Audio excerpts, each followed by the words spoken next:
ప్రకటన గ్రంథం 2వ అధ్యాయం 1వ వచనం నుండి. ఎఫెసులో ఉన్న సంఘపు దూతకు ఎలాగు రాయము అని మొదలు పెడతాడు. గమనించండి. 12వ వచనం. పెర్గములో ఉన్న సంఘపు దూతకు ఎలాగు రాయము. 18వ వచనం. తుయతెరలో ఉన్న సంఘపు దూతకు ఎలాగు రాయము. 3వ అధ్యాయం 1వ వచనం. సంఘపు దూతకి ఎలా రాయము, ఫిలదెల్ఫియా సంఘానికి ఎలాగ రాయము, లవొదికీయ సంఘానికి ఎలాగ రాయము అంటే సుమారు 7 సంఘాలకు వచ్చిన ప్రస్తావన. నా మాటలు అందరికీ క్లియర్గా అర్థమవుతున్నాయిగా. అయితే ఈ అన్ని సంఘాల గురించి మనం ఆలోచించడానికి మనకు సమయం సరిపోదు, కానీ కావలసిన ఒక సందర్భాన్ని మాత్రం మనం ఆలోచిద్దాం. ఆ సంఘం పేరే పెర్గమము. అందరి దగ్గర ఉంది కదా బైబిల్. పెర్గమాను గూర్చి కొన్ని విచిత్రమైన సంఘటనలు అక్కడ రాయబడ్డాయి. చూద్దాం ఒకసారి. 12వ వచనం. పెర్గములో ఉన్న సంఘపు దూతకు ఎలాగు రాయము, వాడి అయిన 2 అంచుల ఖడ్గము గలవాడు చెప్పు సంగతులు ఏమనగా, సాతాను సింహాసనమున్న స్థలములో నువ్వు కాపురమున్నావని నేను ఎరుగుదును, మరియు సాతాను కాపురమున్న స్థలములో నా యందు విశ్వాసి అయ్యుండి నన్ను గూర్చి సాక్షి అయిన అంతిప అనువాడు మీ మధ్య చంపబడిన దినములలో నీవు నా నామము గట్టిగా చేపట్టి నా యందలి విశ్వాసము విసర్జింపలేదని నేను ఎరుగుదును. అయినను నీ మీద నేను కొన్ని తప్పుదములు మోపవలసి ఉన్నది. అవి ఏమనగా, విగ్రహములకు బలి ఇచ్చిన వాటిని తిననట్లును, జారత్వము చేయనట్లును, ఇశ్రాయేలుకు ఉరియొడ్డవలనని బాలాకు నేర్పిన బిలాము బోధన అనుసరించువారు నీలో ఉన్నారు. అటువలే నికోలాయితుల బోధన అనుసరించువారును నీలో ఉన్నారు. కావున మారు మనసు పొందుము, లేని ఎడల నీ యొద్దకు త్వరగా వచ్చి నా నోట నుండి వచ్చే ఖడ్గము చేత ఈరుతో యుద్ధము చేతును, సంఘముతో ఆత్మ చెప్పుచున్న మాట చెవుగలవాడు ఇనుగాక. జయించువానికి మరుగై ఉన్న మన్నాను భుజింపనిత్తును, మరియు అతనికి తెల్లరాతనిత్తును. ఆ రాతి మీద చెక్కబడిన ఒక కొత్త పేరు పొందిన వానికే కానీ మరి ఎవరికి తెలియదు. ఇది టెక్స్ట్. ఆగుదాం. 12వ వచనం నుంచి 17వ వచనం వరకు ఉన్న ఒక సంఘాన్ని గూర్చిన సందర్భం ఇది. ఏం రాస్తున్నాడు? ప్రతి చిన్న విషయానికి రాజీ పడిపోయి బతికేస్తున్న అనేక విశ్వాసులకి చెంప చెల్లుమనిపోయేలా ఒక చరిత్ర రాశాడు. మరలా ప్రతిదానికి రాజీ పడి బతికేసే కొంతమంది ఉంటారు, చూసారా? ఆ రాజీ పడి బతికేసే బతుకులకి క్రైస్తవ్యం అంటే పేక మీద కత్తొచ్చినా రాజీ పడకుండా ఎలా బతకాలో, బతకకపోతే ముఖం మీద ఎలా ఉమ్మేసేస్తానన్నాడు అన్న నేపథ్యం రాశాడు అక్కడ. ఆ చరిత్ర చదువుతున్నప్పుడు ఏదో భయమేసే విషయాలే సంఘాన్ని గురించి రాశాడు. అది చాలా వరకు మనం గమనించాల్సింది ఏంటంటే, వాక్యము బయటోళ్ళకి చెప్పడం ఎంత విలువైనదో అంతకన్నా ముందు సంఘానికి కూడా వాక్యం చెప్పడం చాలా విలువైనది. మరలా సంఘానికి వాక్యం చెప్పడం చాలా ప్రాముఖ్యమైనది. మనం ఏమనుకుంటామంటే బయటోళ్ళకి సువార్త చెప్పడానికి చూస్తామే తప్ప సంఘం యొక్క ప్రారంభపు స్థితిగతులు ఉన్నట్టు ఇప్పుడు ఉన్నాయని చెక్ చేసుకోకపోతే దేవుడు ఒక రోజు నిలబెట్టి ముఖం మీద ఉమ్మేస్తాడు. అందుకే సంఘాలుగా మీరు కూడుకున్నారు కనుక, విశ్వాసులుగా కూడుకున్నారు కనుక ఏవో నిగూఢమైన సత్యాలు అక్కడ రాస్తున్నాడు. అక్కడ ఏమి రాస్తున్నాడు? పెర్గమమును గూర్చి మాట్లాడాలంటే కొన్ని వింతైన సంగతులు ఉన్నాయి. నా మాటలు అందరికీ అర్థమవుతున్నాయిగా. కొంతసేపు ఏమో అర్థమవకపోయినా అర్థమైనట్టు చూడండి, నా వైపు తర్వాత అర్థమవుతుంది. ఓకే, పెర్గమాను గురించి కొంచెం చరిత్ర తెలియాలి. ఏముండాలి అసలు? పెర్గం అంటే ఏంటి పదం? అది ఒక గ్రీకు సంబంధమైన మిళితమైన పదం. అది పెర్గమాను గురించి మాట్లాడుతున్నప్పుడు పెర్గము అనగానే ఒక ఎత్తైన స్థలము అంటారు. ఇంకా మాట్లాడాలంటే మన ఏరియాల్లో దుర్గా అంటారు, చూసారా?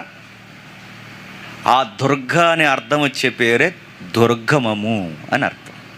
పెర్గమము అనగానే దుర్గం అని అర్థం. అంటే ఎత్తైన ఒక కాపలా కాసే ఒక దేవతా స్థలము అని అర్థం. ఆ సిటీకి చాలా పేరుందట. ఆ పెర్గమమును గురించి మాట్లాడుతున్నప్పుడు ఏముంది అక్కడంటే, ఎందుకు ఆ పేరు వచ్చిందంటే, ఎత్తైన స్థలం అని పేరు ఎందుకు పెట్టారంటే అది నిజంగానే ఎత్తుగా ఉంటుంది. ఇక ఎత్తైన స్థలం ఉంటుంది. ఎంత ఎత్తు ఉంటుంది అంటే సుమారు 1000 అడుగులు ఉంటుందట. 1000 అడుగుల పైన ఏముందంటే, ఆ 1000 అడుగుల పైన ఎత్తైన పర్వతం పైన 100 అడుగుల గుడి ఉంటుందట. అందుకే ఆ ఏరియా పేరేంటో తెలుసా? పెర్గమము అని. ఏంటది? పెర్గము అనగానే ఎత్తైన దుర్గం అని అర్థం. ఎత్తైన దుర్గం అని అంటున్నాడంటే నిజంగానే ఎత్తుగా ఉంటుంది. అది సుమారు 1000 అడుగుల ఎత్తైన పర్వతం ఉంటుంది. ఆ పర్వతం పైన అదే 1000 అడుగులు ఉంటుందంటే దానిపైన 100 అడుగుల గుడి ఉంటుందట. ఆ గుడి ఉండడమే కాదు, ఆ ఏరియాకి చాలా ప్రత్యేకతలు ఉన్నాయి. సుమారు ఆ రోజుల్లో 2 లక్షల పుస్తకాలు కలిగిన ఒక లైబ్రరీ ఉండేదట. 2 లక్షల పుస్తకాలు, గమనించండి, ఒక పెద్ద లైబ్రరీ ఉండేది. అంటే జ్ఞానపీఠం అని కూడా ఏరియాకు ఉందన్నమాట ఆ పేరు. లైబ్రరీ ఉండేది, ఎత్తైన కట్టడాలు ఉండేవి. ఆ రోజుల్లో చర్మపు కాగితాలతో రాసిన పుస్తకాలు ఉండేవట. చర్మపు కాగితాలతో రాసిన పుస్తకాలు సుమారు 2 లక్షల పుస్తకాలు. అంటే మాట్లాడండి, పెద్ద లైబ్రరీ అన్నమాట. అంటే ప్రతి విషయం వాళ్ళకి తెలుస్తుంది. ఆసియాలో ఏం జరుగుతుంది, ఆఫ్రికాలో ఏం జరుగుతుంది, మిడిల్ ఆసియాలో ఏం జరుగుతుంది, ప్రపంచ దేశాల్లో జరుగుతున్న ప్రతి నాగరికత గురించి వాళ్ళు మాట్లాడుకుంటారు.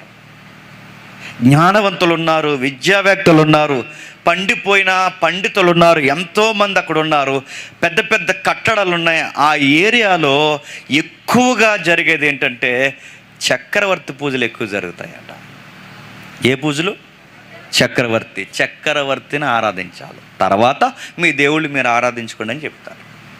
నా మాటలు అర్థమవుతున్నాయి? అంటే ఎత్తైన ఒక పర్వతం ఉంది. ఆ పర్వతం పైన 100 అడుగుల గుడి ఉంది. ఆ గుడి ఉండడమే కాదు, ఆ ఏరియాలో 2 లక్షల పుస్తకాలు బట్టి ఒక పెద్ద లైబ్రరీ ఉంది. ఇంకా ఏముంది? మూఢనమ్మకాల అరాచకం ఎక్కువైపోయింది. ఇంకా ఏముంది? గవర్నమెంట్ ఇన్వాల్వ్ అయింది ఆ గుడిలోకి. అదేంటండి, ఆ గుడిలోకి గవర్నమెంట్ ఇన్వాల్వ్ అవ్వడం ఏంటి? ఏ గుడి కన్నా రాబడి ఎక్కువ వచ్చింది అనుకోండి, ఆ గుడిని ఏది ఆపరేట్ చేస్తుంది చెప్పండి? ప్రభుత్వం. ఏది నడిపిస్తుంది చెప్పండి? ప్రభుత్వం నడిపిస్తుంది. ఎందుకంటే ఖజానా బాగా నిండుతుంది. ఖజానా ఎప్పుడైతే బాగా నిండుతుందో అక్కడ ప్రసాదాలు, అన్నీ వైరాగ్యాలు, అమ్మేవి వచ్చేవి మొత్తం జాబితా అంతా గవర్నమెంటే చూసుకుంటుందంట. మీకు భయం వేసినా నేను మాత్రం ఓపెన్గా ఒక మాట చెప్తాను, మీరు గమనించండి. రాష్ట్రాన్ని కొనేసే గుడులు లేవండి మన దేశంలో. పేర్లు ఏంటన్నది అర్థమయ్యే వాళ్ళకి అర్థమవుతుందండి. రాష్ట్రాన్ని కొనేసే గుళ్ళు ఉన్నాయి, దేశాన్ని కొనేసే గుళ్ళు ఉన్నాయి. ఆ గుడులను ఎవరు మెయింటైన్ చేస్తారంటే ప్రభుత్వం మెయింటైన్ చేస్తుంది. అక్కడ ఉద్యోగాలు కూడా ప్రభుత్వమే దగ్గరుండి ఇప్పిస్తుంది. అక్కడ ఎంత ఖచ్చితమైన రూల్స్ ఉంటాయంటే, పరాయి మతం అటు జోలికి వచ్చిందంటే ఉద్యోగం పీకేయడమే కాదు, గుడుసు కూడా పీకేసి బయట కూర్చోబెడతారు. అందుకే చూడండి, ఆ మతాలకి చాలా పెద్ద పెట్టేస్తారు. ఆ రోజుల్లో మన దగ్గరే ఎంత సెన్సిటివ్గా విషయాలు ఉంటే అక్కడ కూడా చాలా సున్నితంగా ఉన్నాయంట. పెద్ద గుడి ఉంటుంది, 100 అడుగుల గుడి, 1000 అడుగుల ఎత్తైన స్థలంలో ఉంటుంది. అందరూ చూస్తారు. ఒక్క మాటలో చెప్పాలంటే ఆపద మొక్కుల దేవుళ్ళు ఉన్నారు అక్కడ, మిళితమైన దేవుళ్ళు ఉన్నారు అక్కడ. అక్కడ ఏ దేవుడు ఉన్నాడంటే మీరు గూగుల్లో చూడండి, ఇంటికి వెళ్ళిన తర్వాత మీకు అర్థమవుద్ది. పెర్గములో ఉన్న దేవుడు ఎవరైనా కొట్టండి, పెర్గములో ఉన్న దేవుడు ఎవరైనా కొట్టండి. ఒకవేళ గూగుల్ కాకపోయినా మధ్యకాలంలో వాట్సాప్లో ఇలా తిరుగుతుంది బ్లూగా, చూసారా?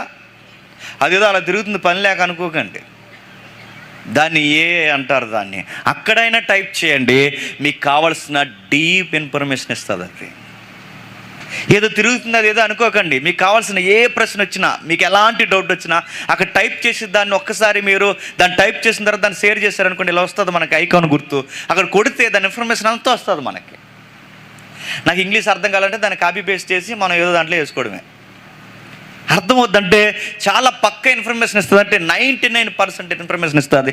మీకు అర్థం కావాలంటే చూడండి, 1000 అడుగులు గుడి నిజంగా ఉందంటే బైబిల్ అబద్ధం కాదండి. నిజంగానే 1000 అడుగుల ఎత్తు మీద ఒక పెద్ద గుడి ఉంది. 100 అడుగుల ఎత్తైన గుడి ఉంది. ఆ గుడి పైన చాలా ఆరాధన జరుగుతున్నాయి. అలాంటి ప్రాంతంలో క్రీస్తుని అంగీకరించిన విశ్వాసులు ఉన్నారంట. ఆ మాటలు అర్థమవుతున్నాయా? చాలా ఏరియా, బాగా వినండి, చాలా ఏరియాల్లో ఇలాంటి ప్రాబ్లమ్స్ ఫేస్ చేస్తున్నప్పుడు ఎలా ఎదుర్కోవాలో తెలియలేనప్పుడు దేవుడు మన ముందే ఎందుకు సంఘాలను కూర్చున్న ఉదంతాలు రాయించాడు. ఎందుకు రాయించాడంటే సంఘం అంటే ఎలా నిలబడాలో నేర్పించడానికి పూర్వకాలపు చరిత్రలో మన కళ్ళ ముందే రాయించి పెట్టాడు పుస్తకంలో.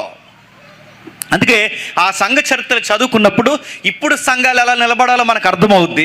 ఇప్పుడు సంఘాలు ఎలా నిలబడాలో మనకు ఎందుకు అర్థం అవట్లేదంటే సంఘ చరిత్రలు మర్చిపోతున్నాం. మనం సంఘ చరిత్రలు మర్చిపోతున్నాం కనుక మనకు అర్థం కావట్లేదు. నేను ఎప్పుడు చెప్తాను, సంఘాల గురించి మాట్లాడినప్పుడు మీరు ఎప్పుడైనా గమనించండి, సంఘాల గురించి ఏ సంఘ చరిత్ర తెలిసిన నాయకుడైనా నిజంగా అప్పుడు సంఘాలతో ఇప్పుడు సంఘాలను పోలుస్తుంటే బాధ వేస్తుంటుంది, ఏడుపు వస్తుంటుంది. ఎందుకంటే అప్పుడు సంఘాలు శ్రమలకు ఎదురు నిలబడ్డాయి, అప్పుడు సంఘాలు కన్నీళ్ళు పుట్టాయి, అప్పుడు సంఘాలు త్యాగాలు మరణాల మధ్య ప్రెజర్ వెళ్ళాయి. ఇప్పుడు సంఘాలు గొడవల్లో పుట్టాయి, గొడవల్లో ఎదుగుతున్నాయి, సుఖాల్లో పుట్టాయి, సుఖాల్లో ఎదుగుతున్నాయి. అప్పుడు సంఘాలు త్యాగాలు చేస్తూ ముందుకెళ్ళాయి. ఇప్పుడు సంఘాలు చెప్పండి, ఏదన్నా ₹10 వేస్తే చదివే వరకు సిఆర్ గారు బురదనేస్తారు నడుతున్నప్పుడు. సంఘాలు వేరు, ఇప్పుడు సంఘాలు వేరు. అందుకే ఇలాంటి సంఘాలు కూర్చున్న ఉదాంతాలు ఎందుకు రాశాడంటే మన గుండెల్లో భయం కలగారని రాశాడు.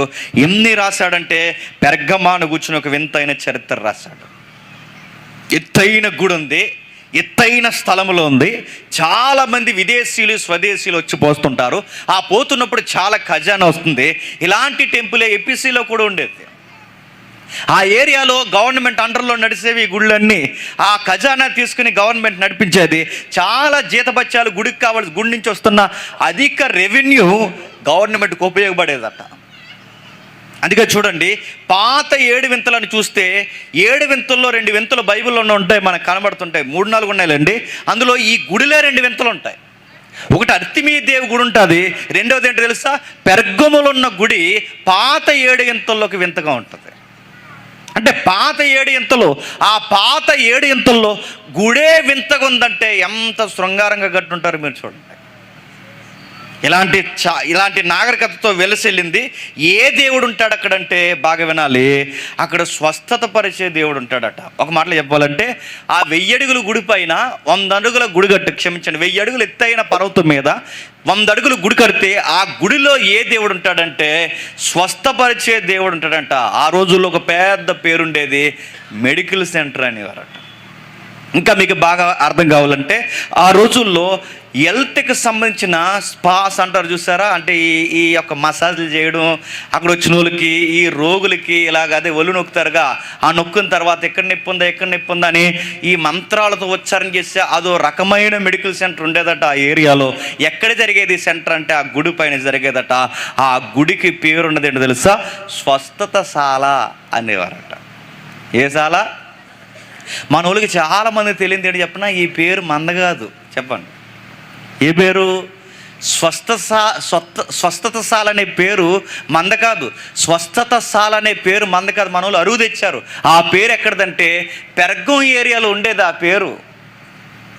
అంటే ఆ రోజుల్లో స్వస్థతశాల ఉంది, స్వస్థత పరుస్తున్నారు. ఎవరు పరుస్తున్నారు? స్వస్థపరిచి ఒక దేవుడు ఉన్నాడు. మనోళ్ళు ఏమనుకున్నారంటే మనకి స్వస్థత స్థలాలు ఉండవండి, స్వస్థపరిచే దేవుడు ఉన్నాడు తప్ప స్వస్థతపరిచే స్థలాలు ఉన్నాయా? ఈరోజు ఏమనుకుంటున్నారంటే 7 వారాలు అక్కడికి వెళితే స్వస్థత కలుగుతుంది అనుకుంటున్నారు. నడుతున్నాను, ఈ నాగరికతలు, ఈ సెంటిమెంట్లు ఎక్కడవంటే ఇలాంటి సెంటిమెంట్స్ ఎక్కడవంటే పెర్గం ఏరియాలో ఉండేవి. అక్కడికి వెళితే స్వస్థత కలుగుతుంది, ఇక్కడికి వెళితే స్వస్థత కలుగుతుంది. ఇక్కడ 3 వారాలు, అక్కడ 4 వారాలు, అక్కడ 7 వారాలు. అంటే స్థలాల్లో స్వస్థత ఉందా, దేవుళ్ళలో స్వస్థత ఉందా? అంటే ఇప్పుడు స్థలములో స్వస్థత ఉందంటే సేమ్ ఎలాంటి నాగరికతలు మళ్ళీ వచ్చే తెలుసా, పెర్గములో ఎలాంటి నాగరికత ఉండేదో అలాంటి నాగరికత ఈ రోజుల్లో మళ్ళీ వచ్చి. అందుకే మన వాళ్ళు అరువు తెచ్చారు ఆ పదాన్ని. స్వస్థతశాల అనేది మనది కాదు, అక్కడిది. అందుకే చూడండి, ఆ ఏరియాలో స్వస్థతా దేవుడు ఉంటాడట. ఏం చేస్తారు? ఆ పైన ఉంటాడు. ఎలా ఉంటాడో మీకు తెలియాలంటే స్వస్థత దేవుడు అని కొట్టండి, గూగుల్లో వస్తాడు. ఇంకా మాకు అలా కాదండి, మాకు అర్థం కావాలంటే మీ ఇంట్లోకి వెళ్ళిన తర్వాత ఎవరింట్లో అయినా సరే ఈ ఈ యొక్క మందులు వేసుకునే లేదా ఈ మెడిసిన్ ఉంటుందిగా, ట్యాబ్లెట్ అట్ట, ఆ అట్ట పైన మీరు చూడండి, సరిగ్గా చూడండి. లేదంటే మెడికల్ సీట్, మన డాక్టర్ రాసిన మెడికల్ సీట్ ఉంటుంది చూసారా, ఆ మెడికల్ సీట్ అయినా చూడండి. అంతగా కావాలంటే అంబులెన్స్ వెళ్తున్నప్పుడు చూడండి. ఇంకా మీకు కావాలంటే ఏ హాస్పిటల్ అన్నా ఉంటే చూడండి. ఇంకా మీకు కావాలంటే అక్కడక్కడ చిన్న చిన్న సెంటర్లు ఉంటాయి, ఆర్ఎంపీ సెంటర్లో, ఆ సెంటర్ అయినా చూడండి. అక్కడ ఉంటాడు ఆ దేవుడు, మీరు జాగ్రత్తగా చూడండి. అదేంటి దేవుడు హాస్పిటల్ ఉండడం అనుకోకండి, దేవుడికి హాస్పిటల్కి వెళ్ళాడని కాదు, హాస్పిటల్ పైన ఉంటుంది దేవుడు బొమ్మ. ఏంటి ఈ పెర్గములు ఉన్న బొమ్మ హాస్పిటల్ పైన ఉంటుందా? ఉంటుంది. ఎలా ఉంటాడు మీరు చూడండి. ఇలా 2 పాములు ఉంటాయి, ఎప్పుడైనా చూసారా హాస్పిటల్ మీద? ఇలా 2 పాములు ఉంటాయి. పాములు ఎవరైనా నర్సింగ్ ఉన్న వాళ్ళకి అర్థమవుద్ది, మెడికల్లో పనిచేయ ఎవరు ఉన్నారా చేతులు ఎత్తండి. అదిగో అమ్మకి అర్థమైంది, అందుకని అవుతుంది. ఆ మెడికల్ అదిగో వాళ్ళు ఉన్నారు, నాకు అర్థమవుతుంది. చూడండి 2 పాములు ఉంటాయి, ఇలా చూడండి 2 పాములు. ఈ 2 పాముల పైన ఒక కర్ర ఉంటుంది చూసారా? ఆ కర్ర ఎవరిది అనుకుంటున్నారు? మీ డాక్టర్ గారిది అనుకుంటున్నారా? ఆ కర్ర ఎవరిది అనుకుంటున్నారు? ఆ పాములు ఎవరి హాస్పిటల్లో పెంచుతున్నారు అనుకుంటున్నారా? ఆ కర్ర ఎవరిది అడగండి, మీ డాక్టర్లను కానీ మీ మెడికల్ ఫీల్డ్ని అడగండి. ఆ చరిత్ర ఏంటి, ఆ సింబల్కి అర్థం ఏంటి? ఆ సింబల్కి ఒక పేరు ఉంటుంది, ఎస్క్లేపిసి అంటారు దాన్ని. ఆ దేవుడి పేరది, స్వస్థతా దేవుడి పేరది. అంటే ఆ దేవుడికి మంత్రించే కర్ర ఉంటుంది, ఆ కర్రే ఆ మెడికల్ సీట్ మీద వేస్తారు. ఆ దేవుడికి ఇంకో ఆకారం ఏది ఉందంటే పాము ఆకారం అన్నమాట. ఏ ఆకారం? పాము. ఈ పాములు 2 పాములు వేసి ఆ మంత్రించే కర్ర ఉంటుంది. ఈ పాములు ఈ మంత్రించిన కర్ర ఆ గుడి లోపల ఉంటే ఆ దేవుడు ఈ కర్ర ఎలా పట్టుకుని ఈ 2 పాములు ఇలా మెల్ల వేసుకుని అలా కూర్చుని ఉండేవాడు అనమాట. ఆ గుడిలో అలాంటి గుడి కట్టారు పెర్గములో. నా మాటలు అర్థమవుతున్నా లేదో? అలాంటి గుడి కడితే ఒక పెద్ద గది ఉంటుంది అన్నమాట. ఆ గదిలో ఈ భక్తులు ఏం చేస్తారంటే, రోగులు వస్తారుగా, రోగులు మరి అది స్వస్థతాశాల కదా, మరి ఆ స్వస్థపడితే దేవుడు 2 పాముల మధ్య కూర్చుంటాడు. ఆ పైన 2 పాములు ఉంటాయి. ఆ పాముల మధ్య కూర్చుంటే మోటివేషన్ చేస్తారన్నమాట. అందుకే మెడికల్ ఫీల్డ్లో ఉన్న ఒక లాజిక్ ఏంటి చెప్పిన, ముందు వైద్యం బాగా జరుగుతుందని నమ్మాలి. తగ్గుతుందా లేదా అంటే తగ్గదు. నీకు బాగా చేస్తాడంటే బాగా చేసిన అవ్వదు నీకు. ఈ మోటివేషన్కి పునాది ఎక్కడేస్తాడు తెలుసా? ఈ మోటివేషన్కి పునాది ఎక్కడంటే ఆ దేవుడిని నమ్మిన భక్తులు వేస్తారు. దాన్ని ఒక అన్యతెగ, పేగన్ తెగ. ఆ తెగలు ఎలాంటి పుట్టించారు? ఆ దేవుడు లోపల ఉంటాడు. అందుకే హీలింగ్ గాడ్ అంటారు, స్వస్థపరిచే దేవుడు. ఆ దేవుడు పైన కూర్చుంటే ఒక పెద్ద గది ఉంటుంది. ఈ గదిలోకి ఏం చేస్తారంటే రోగులను తీసుకొచ్చి లోపల పెడతారనమాట. ఆ రోగులను తీసుకొచ్చి లోపల పెట్టిన తర్వాత పాములను వదులుతారు. పాము ఇలా పైనుంచి వెళ్తుంది. పొట్ట నొప్పి అనుకోండి, పొట్ట మించి వెళ్తుంది. నడు నొప్పి అనుకోండి, నడుము మించి వెళ్తుంది. పాముల గదిలో పడేస్తారు రోగిని. ఆ పాముల గదిలో పడేస్తే అవి పాములు మనకు పాములు, వాళ్ళకి పాములు కాదు, దేవతలు. అవి మనకు పాములు, వాళ్ళకి పాములు కాదు, అవి దేవుళ్ళు. ఆ దేవుడి గుళ్ళో పడేస్తాడు. అది 2 రోజులు 3 రోజులు లోపల ఉండిస్తే ఆ లోపల గదిలో పెట్టి ఆ మనిషిని ఎప్పుడైతే ఆ లోపల ఉంచుతారో మత్తిచ్చి పడేస్తారు. మరి మత్తులు అయితే భయపడిపోతాడుగా, అడుకో మత్తిచ్చి 3 రోజుల్లో నీకు తగ్గిపోద్దని చెప్పి ఆ మత్తు పడేసిన తర్వాత లోపల పడేస్తారు. ఆ పాములు అటు తిరిగి ఇటు తిరిగి తగ్గిందా అనేసరికి ఆడికి తగ్గిపోయింది అంటాడు. ఎందుకంటే ఆయన పాముల్లో వదిలేసారు అన్ని. తగ్గకపోయినా తగ్గిపోయింది అంటారు. అలా తగ్గిందా లేదని అలాంటి ప్రాక్టీస్లన్నీ చేసేవారు. ఆ మనుషుల్ని ఆ లోపల పెట్టి ఆ దేవుడి పేరు మీద మోటివేషన్ చేసేవారు. అందుకే చూడండి, మీరు ఇంటికి వెళ్ళిన తర్వాత చదవండి, ప్రభు అయిన యేసుక్రీస్తు వారు కొండ మీద ప్రసంగం చేస్తాడు, మీకు తెలుసుగా. ఆ కొండ మీద ప్రసంగం చేసినప్పుడు ప్రభు ఒక మాట అంటాడు, అన్యజనులు ఉచ్చరించినట్లు పదే మీ దేవుని నామం మీరు ఉచ్చరించకూడదు. ఆ ఓడు ఎవరిని ఉద్ధరించి మాట్లాడాడు తెలుసా? ఎవరిని ఉద్దేశించి మాట్లాడాడు తెలుసా? ఇదిగో ఈ పెర్గమోలో ఆరాధిస్తున్న అన్యజనులు చేసే ప్రాక్టీస్ అదే. అంటే ఒకే పదం 100 సార్లు అంటే వాళ్ళు ఏమనుకుంటారంటే అయిపోద్ది అనుకుంటారంట. అన్యజనులు చూసారా, ఏట్రా అలా రాస్తున్నావంటే 100 సార్లు రాస్తున్నాను ఈ పేరు, రాస్తే నాకు మంచి జరిగిపోద్దని అంటారు. మనోళ్ళు కూడా చూసారా, స్తుతి ఎందుకు అలగట్టినావంటే ఎక్కడో కాపీ కొట్టారు మనోళ్ళు. ఒక పదం పదే అంటే అయిపోద్ది అనుకుంటారు. ఈ ప్రాక్టీస్ ప్రభు చెప్పాడు కొండ మీద ప్రసంగంలో, ఇదిగో అన్యజనులు ఒక పదాన్ని రిపీటెడ్గా అంటే వాళ్ళ దేవుడు వాళ్ళకి ఆన్సర్ ఇస్తాడు అనుకుంటారు. ఇలాంటి పనులు మీరు చేయకండి అన్నాడు.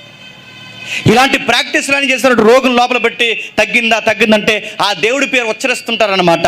తగ్గిపోవాలంటే ఆయన మైండ్లో మెంటల్గా ప్రిపేర్ చేస్తారు. మీకు బాగా అర్థం కావాలంటే ఈ ప్రాక్టీసులు అక్కడి నుంచి వచ్చాయి. ఈ గ్రీకులు, ఈ రోమన్స్ ఆరాధించేవారండి. అంటే రోగుకి ముందు వైద్యం బాగా జరగాలి అంటే ఆయన్ని మోటివేట్ చేస్తారనమాట. జరుగుతుంది, పాజిటివ్గా ఉండు, జరుగుద్ది, మంచి జరుగుద్ది అని ఆలోచించంటారు. మీకు ఇంకా బాగా అర్థం కావాలంటే రెండో ప్రపంచ యుద్ధం తెలుసు కదండి. రెండో ప్రపంచ యుద్ధం ముమ్మరంగా జరుగుతున్నప్పుడు అవయవాలు సగం తెగిపోయి పడిపోయాయట. మెడికల్ బ్యారక్స్ చేసేవారు. అంటే ఎవరైతే ఈ డాక్టర్లను తీసుకెళ్ళి ఇలాంటి పెద్ద బ్యారక్స్ వేసి ఆ లోపలికి, ఆ గుడారాల్లోకి రోగులు తీసుకొచ్చేవారు. రెండో ప్రపంచ యుద్ధం టైంలో ఎంతమంది మనుషులు చచ్చిపోయారు, లక్షల మంది మనుషులు చనిపోయారు. ఆ రోజుల్లో వైద్యం ఇంత వేగం ఆ రోజులు లేదు కనుక రోగులు పెరిగిపోయారు, అవయవాలు కోల్పోయిన వారు పెరిగిపోయారు, బుల్లెట్లు దిగిపోయిన వాళ్ళు పెరిగిపోయారు. ఆ టైంలో వస్తున్న వాళ్ళందరికీ అప్పటికప్పుడే కుట్లేయాలి, కుట్లేయాలి, వైద్యం చేయించాలి, ఇదంతా చేయించాలి. రోగులు విపరీతంగా పెరిగిపోతే, బాగా వినండి, విపరీతంగా పెరిగిపోతే రోగులందరిని తీసుకొచ్చి ఆ బ్యారక్లో పడేస్తే డాక్టర్ దగ్గర మత్తిచ్చే ఆ మత్తు మంది అయిపోయింది. నేను చెప్పేది అబద్ధమా నిజమా మీరు గూగుల్లో చదవండి. మత్తు అయిపోయిన తర్వాత నర్సు గారు, సీనియర్ నర్సు వచ్చి చెప్పింది, అయ్యా చాలామంది యుద్ధంలో గాయాలైపోయిచ్చారు, అవయవాలు కోల్పోయిచ్చారు, ఇదిగో ఈ వ్యక్తికి బుల్లెట్లు తగిలేసినాయి, ఇప్పుడు ఈ వ్యక్తికి కూడా ఆపరేషన్ చేయాలంటున్నారు. మన దగ్గర ఆపరేషన్ చేయాలంటే ముందు మత్తు ఉండాలి కదయ్యా, మత్తు లేదు, మత్తు మంది అయిపోయింది అనగానే అప్పుడు డాక్టర్ గారు అన్నారట, చెవిలో చెప్పారు, ఎవరికి చెప్పు, ఉప్పు నీళ్ళు ఉంటే కలుపు అన్నాడంట. ఏంటట? ఉప్పు, సాల్ట్ వాటర్ ఉంటే కలుపు, సాల్ట్ వాటర్ తయారు చేయి, ఎవరికి చెప్పకుండా నువ్వు జాగ్రత్తగా కలిపి తీసుకురా అంటే ఆ ఉప్పు నీళ్ళు కలిపిన తర్వాత ఉప్పు నీళ్ళు ఇలా పీల్చి ఆ రోగితో డాక్టర్ గారు అన్నారట, నీకు మత్తు ఇంజక్షన్ ఇస్తున్నాను, నువ్వేం కంగారు పడకు, నీకు ఆపరేషన్ చేస్తాను ఓకేగా అంటే, అలాగే సార్ మత్తు ఇంజక్షన్ ఇవ్వండి అంటే ఆడు ఉప్పు నీళ్ళు ఎక్కిస్తే ఆ ఉప్పు నీళ్ళు ఎక్కించిన తర్వాత మైండ్లో ప్రిపేర్ అయిపోయాడట, నాకు ఆల్రెడీ మత్తు ఇచ్చేశారని. ఆ మనిషితో మాట్లాడుతూ, నీకు మత్తు ఇచ్చావు, నీకు నొప్పి లేదుగా అంటే ఆడు అన్నాడట, నొప్పి లేదు సార్, పెద్ద ఏం తిరగట్లేదంటే అలాగుండి కుట్లేస్తున్నాను, కుట్లేసేవారట. ఇది జరిగింది రెండో ప్రపంచ యుద్ధం. అంటే మైండ్కు ఉండే గుణం ఏంటో చెప్పిన, మనం ఎలా ప్రిపేర్ చేస్తే చెప్పండి అది అలా ప్రిపేర్ అవుద్ది. ఈ ప్రిపరేషన్ అంతా గుళ్ళో జరగదట. ఏ గుళ్ళో? పెర్గమం గుళ్ళో. ఆ మనిషిని అంటే పదే చెప్పడం. అందుకే చూడండి, అన్ని జనులు కూడా అయిపోతుంది అనుకుంటారు. వాళ్ళు మైండ్లో అలా ప్రిపేర్ అయిపోతారంటే పాజిటివ్గా మాట్లాడారు, అలా మాట్లాడుతున్నావేంటరా అంటుంటారు చూసారా, అలాగా అంటే ఏదో అయిపోద్దని. మన వాళ్ళు కూడా ఈ మధ్య తెంగర ప్రసంగాలు వచ్చాయి, మనం అంటే నెగిటివ్గా మాట్లాడకూడదంట, మాట్లాడితే నెగిటివ్ వైబ్రేషన్ వచ్చేద్దంట. మనలు కూడా అందుకే పెద్ద ప్రసంగికులే చెప్తున్నారు, ఏమనంటే మీ నోటితో మంచి మాట ఉచ్చరించండి, చెడ్డ మాటలు ఉచ్చరిస్తానట దేవుడు ఏమంటాడు పైనుంచి, అలా జరుగును కాకంటాడు. బైబిల్ అలా ఉందా? ఇంకా పాత బుద్ధులు పోలేదనుకుంటానండి వీళ్ళకి. పైనుంచి దేవుడు అంటాడట తదాస్తు అంటాడు. తదాస్తు అంటే మన తెలుగులో అంట ఆమెన్ అంటాడంట. నడుతుంది ఏం ప్రసంగాలండి ఇలాంటివన్నీ. అన్ని జనులు చేస్తారు ఇలాంటివన్నీ, అన్ని జనులు ప్రాక్టీస్ చేస్తారు. మా చిన్నప్పుడు మేము చదువుకున్నప్పుడు మా ఫ్రెండ్ ఒకడు ఉండేది, అమ్మాయి ఆ పుస్తకం అంతా రాసేది పేరు, పైనుంచి కింద వరకు ఏదో పేరు రాసేదిలేండి, దేవుడి పేరు అలా రాసేది. ఎందుకు ఇన్నిసార్లు రాస్తున్నావంటే అమ్మాయి అనేది, నీకేం తెలుసురా అనేది. ఎందుకు ఇన్నిసార్లు రాస్తున్నావంటే తను ఏదో అనుకుందట, ఆ అనుకున్నది అయిపోవాలని పుస్తకమంతా పేరు రాస్తే చివరికి అయ్యేసరికి, ఆ పేరు అయ్యేసరికి, ఆ పుస్తకం ఫుల్ అయ్యేసరికి ఆ పని అయిపోతుందట. ఇలాంటి ప్రాక్టీసులు అన్నీ చేస్తున్నారు. ఇలాంటివన్నీ చేయడమే కాదు, చక్రవర్తి పూజ ఎక్కువైపోయిందంట అక్కడ.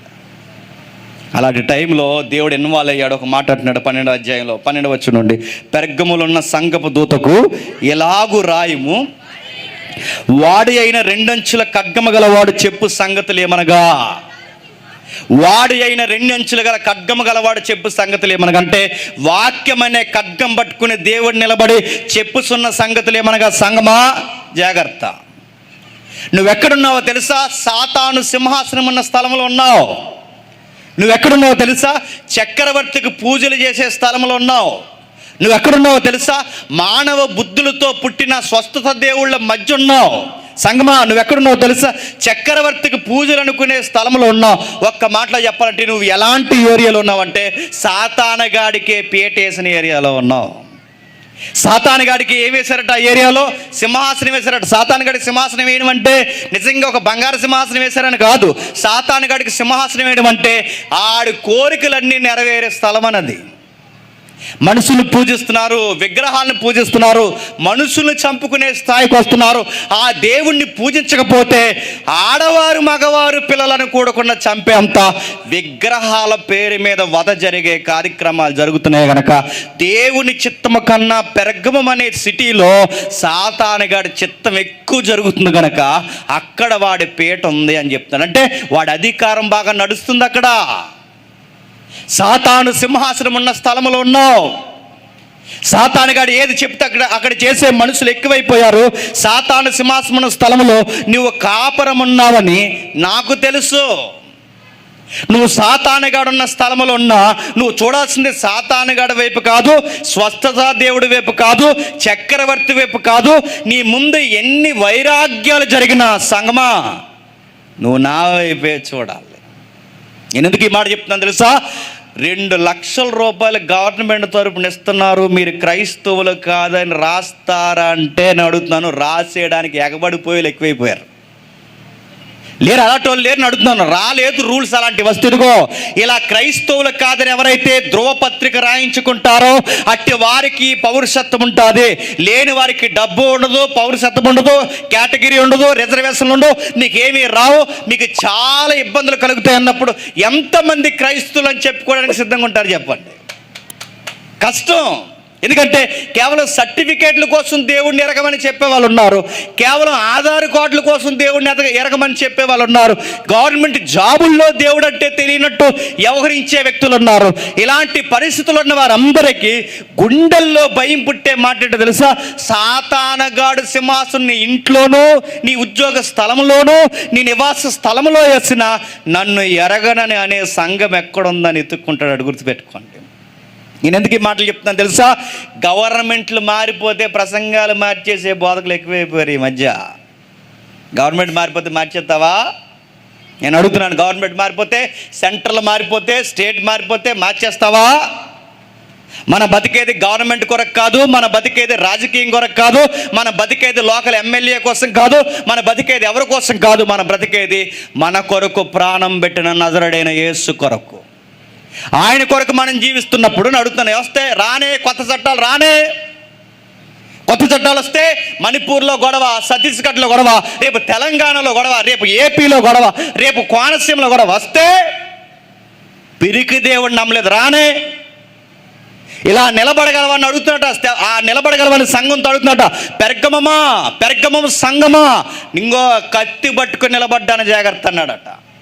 నువ్వు చక్రవర్తికి భయపడుతున్నావేమో, లేదు అన్ని జనులకు భయపడుతున్నావేమో. నిన్ను ఒక విషయం అడుగుతున్నాను, నీతో కొన్ని పర్సనల్ విషయాలు మాట్లాడాలి సంగమా అన్నాడట.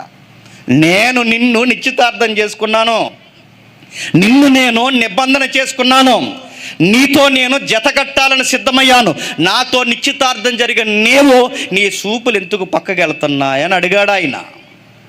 నీ చూపులు ఎందుకు పక్కకి వెళ్తున్నాయి? ఏం చేస్తున్నావు? ఎవడో వస్తే బెదిరిస్తే లొంగిపోతావా? ఎవడో వచ్చేదో ఆపరిస్తే లొంగిపోతావా? ఎవడో ఆ గుడి దగ్గర ఏదో జరుగుతుందంటే చేతులు చాపడానికి పోతావా? నిశ్చితార్థం చేసుకున్నా నీతో కత్తేసుకుని వస్తా అన్నాడట. సంఘాన్ని కన్యతో పోల్చి, సంఘాన్ని వధువు సంఘంతో పోల్చి నీకు నాకు ఉన్నది భార్య భర్తల్లాంటి సంబంధం. ఏమనుకుంటున్నావు? నీతో మాట్లాడుతున్నాను సంగమా. రెండంచుల కత్తి గలవాడు, వాడి అయినా ఖడ్గము గలవాడు చెప్పు సంగతులు ఏమనగా, సాతాను సింహాసనమున్న స్థలంలో నీవు నాతో బతకాలని కాపురమున్నావని నేను ఎరుగుదును, మరియు సాతాను కాపురమున్న స్థలములో నా యందు విశ్వాసి అయి సాక్షి అయిన అంతిప అన్నవాడు మీ మధ్యన సంపబడిన దినములలో నీవు నా నామమును గట్టిగా చేపట్టి నా యందలి విశ్వాసం విసర్జింపలేదని నేను ఎరుగుదును. నా విషయంలో నన్ను ప్రేమించడంలో సంగమా నువ్వు ఎంత స్ట్రాంగ్ ఉండేదానివి, ఎంత నిక్కర్సుగా ఉండేదానివి. ఎదురు వచ్చి చక్రవర్తి నిలబడినా నీవు కాదు నా దేవుడు అదృశ్య దేవుడు ఉన్నాడని చెప్పేదానివి. నీ మధ్య అంతిపస్ అని ఒక నాయకుడు ఉండేవాడు. బాగా వినండి, అంతిపస్ అని ఒక నాయకుడు ఉన్నాడు. ఎవరు అంతిపస్ అని ఆయన చరిత్రలా చెప్తుంది, పెర్గమము సంఘానికి స్థానిక కాపరంట ఆయన, అంటే పాస్టర్ గారు అన్నమాట. పెర్గమము సంఘానికి స్థానికంగా ఆ సంఘానికి పాస్టర్ గారులు ఉండేవాడట. ఆ పాస్టర్ గారిని చంపేశారంట. ఎందుకు చంపేశారు? చక్రవర్తికి సంఘంనే తిరగకుండా కాపాడుతున్నాడని. అసలు పాస్టర్నే లేపేస్తే సంఘం ఎలా ఉంటుందో చూద్దామని పాస్టర్ గారిని చంపేశారట. పాస్టర్ గారిని చంపడమే కాదు, ఆ కాపర్ని చంపడమే కాదు, ఇక ఎవరెవరైతే నిలబడతారో వాళ్ళందరినీ చంపేయడానికి ఎదురు చూశారట. ఆ టైంలో అంటున్నాడు, మీ పాస్టర్ గారిని చంపేసినా, మీ కాపర్ని చంపేసినా, ఆ టైంలో నువ్వు నా కోసం చాలా గట్టిగా నిలబడ్డావు, నీ లవ్ నాకు తెలుసు అన్నాడట. బాగున్నప్పుడు ఎవరైనా నిలబడతారు, బాగాలేనప్పుడు కూడా నిలబడ్డావు. నీ మొదటి సంగతులు నాకు తెలుసు. నీ మధ్య ఎంతో విదేశీయులు వస్తున్నారు. విదేశీయులు ఎక్కడికి? మీ ఊర్లో ఉన్న ఆ ఎత్తైన గుడిని చూడడానికి. విదేశీయులు స్వదేశీయులు గవర్నమెంట్తో కలిసి అక్కడ ఆరాధనలు అనుకుంటున్నారు. ఎక్కడ? మీ ఊర్లో ఉన్న ఈ గుడి గోపురాలు చూడడానికి. కానీ మీ ఊర్లోకి అనేక మంది వచ్చినా ఏ రోజు నువ్వు పోయి ఆ సాతాను యొక్క స్థలాన్ని నువ్వు తొక్కలేదు. నాకు నచ్చావు. గవర్నమెంట్ ఇబ్బంది పెట్టినా, స్థానిక మూఢనమ్మకాలు ఇబ్బంది పెట్టినా, ఎన్ని జరిగినా నువ్వు నీ ఇబ్బంది గురి కాలేదు. నీ పాస్టర్ గారిని లేదా మీ విశ్వాసిని లేదా మీ సంఘంలో గొప్ప నమ్మకంగా ఉన్న ఒక విశ్వాసిని చంపేసినప్పుడు కూడా నన్ను ఎరగడం లేదు. నిజానికి మనం ఎలాంటి వాళ్ళు చెప్పినా, ఇక్కడ బాగా దేవుని కోసం రగిలిపోతున్నోడిని ఏ ప్రభుత్వాలు లేకపోతే ఓ మతోన్మాదులు ఎవడొకడు వచ్చి చంపేశాడు అనుకోండి, మిగిలిన వాళ్ళు సంఘానికి వస్తారా? వార్తలు చూస్తున్నారుగా. ఆ వార్తలు ఆ గుడిలో పూజారిని ఎవరో, మళ్ళీ గుడిలో పూజారిని ఎవరో 20 మంది వెళ్ళి, ఇదిగో మనకి ఈ రామరాజ్యం కడతావా కట్టవని పూజారినే కొట్టారు. చూస్తున్నారు వార్తలు, రగడైపోతుంది. చూసారా? ఆడెక్కడో అని అడిగితే ఇంతకీ వార్త వచ్చింది. ఆడు అనపర్తి పక్కన ఉండేవాడటాడు. ఈ అనపర్తి ఉందగా, ఈ అనపర్తి పక్కన ఉన్నవాడు పోయి ఆ గుంటూరు పరిసర ప్రాంతాల్లో టెస్ట్ చేసి ఆ 2020 నుంచి ఒక టీంను ఫామ్ చేసి ఎక్కడెక్కడైతే క్రైస్తవులు ఎక్కువైపోయారో వాళ్ళందరినీ తీసేయడానికట వీడు ఒక ఆర్మీని ఫామ్ చేశాడట. అలాంటి ఆర్మీకి సపోర్ట్ కొట్టలేదని ఆ పూజారిని కొట్టడానికి తయారయ్యారు ఆ తెలంగాణలో. చూసారు, రేపు పొద్దున్న అడుగుతున్నాను, ఎక్కడోలే ఎక్కడి నుంచో నేను మీరు అనుకోకండి ఎక్కడో మణిపూర్లో జరిగాయి, ఎక్కడో జరిగాయి అనుకోకండి. రేపు ఇక్కడ జరగవని అనుకుంటున్నారా? ఇలాంటివి జరగవని అనుకుంటున్నారని అడుగుతున్నాను. ఎందుకు జరగవచ్చు. అలాంటి టైంలో నువ్వు దేవుని కొరకు ఎలా నిలబడతావు అని అడుగుతున్నాడు. కొట్టడానికి కాదు, చంపడానికి కాదు, వచ్చే ఆ తొంటర మోకల మీదకి నువ్వు గొడవ దిగడానికి కాదు. వాళ్ళు వచ్చి ఏమంటారు తెలుసా? బొట్టు పెట్టుకో అని అడుగుతారు. పెట్టుకోకపోతే నీ సంగతి చూస్తామంటారు. అలాంటి టైంలో నీ వాయిస్ ఏంటి? అలాగేనయ్యా పెట్టేసుకుంటాను, ఏదో దేవుడి కోసం ఏదో చర్చికి వెళ్తున్నాం కానీ ఇలాంటి మీరు ఇలా బెదిరిస్తే కష్టమయ్యా అంటావా? బొట్టెట్టుకోకపోతే ఏం చేస్తావని గట్టిగా నిలబెడతావా? చాలామందికి సరైన స్ట్రోక్ తగలగానండి నేను అడుగుతున్నాను, సరిగ్గా స్ట్రోక్ తగలగానే సరిగ్గా తగిలితే ఎంతమంది క్రీస్తు కొరకు స్ట్రాంగ్గా నిలబడతారు చెప్పండి? బెదిరిస్తే బొట్లు పెట్టుకుంటున్నారు. మళ్ళీ ఈ బోర్డు ఎవరినొకటి ఎవరిని తెలుసా? మనసులో దేవుడు ఉన్నాడండి, పైకి మాత్రం అలా పెట్టుకో. మనసులో దేవుడే ఉన్నాడండి, పైకి మాత్రం అలా బొట్టెట్టుకుని. అంటే ఈ మాట నేను ఇలా అంటున్నాను ఏమనుకోకండి. మనసులో మాత్రం మా భర్తే ఉన్నాడండి, పైకి మాత్రం ఆయన హగ్ చేసుకున్నాను అంటావాను? నీ దేవుడు ఎలా అంటాడో తెలుసా? గుర్తుపెట్టుకో. నీతో నిశ్చితార్థం చేసుకున్నాడు. నీ దేవుడు ఎలా అంటాడో తెలుసా? ఆయన నిబంధన చేసుకున్నాడు. మరకల మచ్చలున్న మనల్ని కడిగి ఒక నిబంధన సంఘంగా మార్చుకున్నాడు. అలాంటి ఆయన దగ్గర ఇలాంటి కవరింగ్ స్టోరీలు చెప్తే ఊరుకుంటాడా? ఇలాంటి కవరింగ్ స్టోరీలు మరి దానియేలుకి తెలియవు. ఇలాంటి కవరింగ్ స్టోరీలు స్తెఫనుకి తెలియవు. ఇలాంటి కవరింగ్ స్టోరీలు పాత నిబంధన భక్తులకు తెలియవా? వాళ్ళకి తెలిసినా గుర్తుపెట్టుకోండి, ఇది సబబు కాదని వాళ్ళకి తెలుసు. దేవునితో సహవాసం ఇలా చేయకూడదని తెలుసు కనుకే చావనైనా చచ్చిపోతాం కానీ ఎరుగునని మాత్రం అనమన్నారు. గుర్తుపెట్టుకోండి. నిలబడ్డారు. అలానే నిలబడితే అంతిపస్ని చంపేశారట. ఆ చంపేయడమే కాదు, వాళ్ళ మధ్య ఇంకా ఎవరు నిలబడతారని చూసినప్పుడు గట్టిగా నిలబడిందట సంఘం. చెదిరిపోలేదట, ఎటు పోకుండా ఉందట. అలాంటి టైంలో ఇంకా మోక ఎక్కువైపోయింది, దాళ్ళు ఎక్కువైపోయాయి. ఏం జరుగుతుంది? 14 వచ్చిన చూడండి. అయినను నీ మీద కొన్ని తప్పిదములు మోపవలసి ఉన్నది.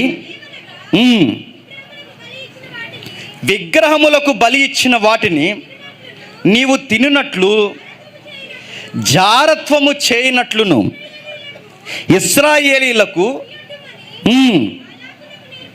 బాలాకునకు నేర్పిన బిలాము బోధన అనుసరించువారు నీలో ఉన్నారు. బాగా వినండి, సంఘం బాగానే ఉంది, బాగా వినాలి. సంఘం బాగానే ఉంది, కాపర చనిపోయినా సంఘం స్ట్రాంగ్గానే ఉంది. నన్ను అడిగితే మంచిగానే కట్టాడండి ఆ సంఘాన్ని. ఒకవేళ ఆయన కాపర కాకపోయినా ఆ సంఘాన్ని కట్టిన భక్తులు ఎవరైతే ఉన్నారో మంచిగానే సంఘాన్ని కట్టారు. ఎంత తుఫాను లాంటి పరిస్థితులు వచ్చినా వాళ్ళ దేవునికి ఎదురు తిరగలేదు.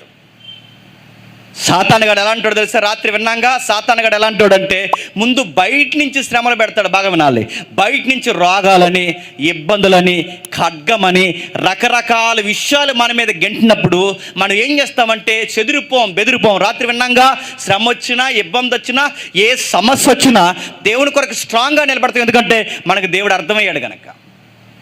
సాతానుగాడు ఎత్తుగడ మారుస్తాడు. ఎలా మారుస్తాడంటే వీళ్ళ శ్రమ పెట్టే కొలది ఏమవుతున్నారు? దేవుడికి దగ్గర అయిపోతున్నారు. అందుకే 19వ శతాబ్దం వరకు, నేను చరిత్ర మాట్లాడుతున్నాను, 19వ శతాబ్దం వరకు క్రైస్తవం మీద విపరీతమైన దాడులు జరిగాయండి.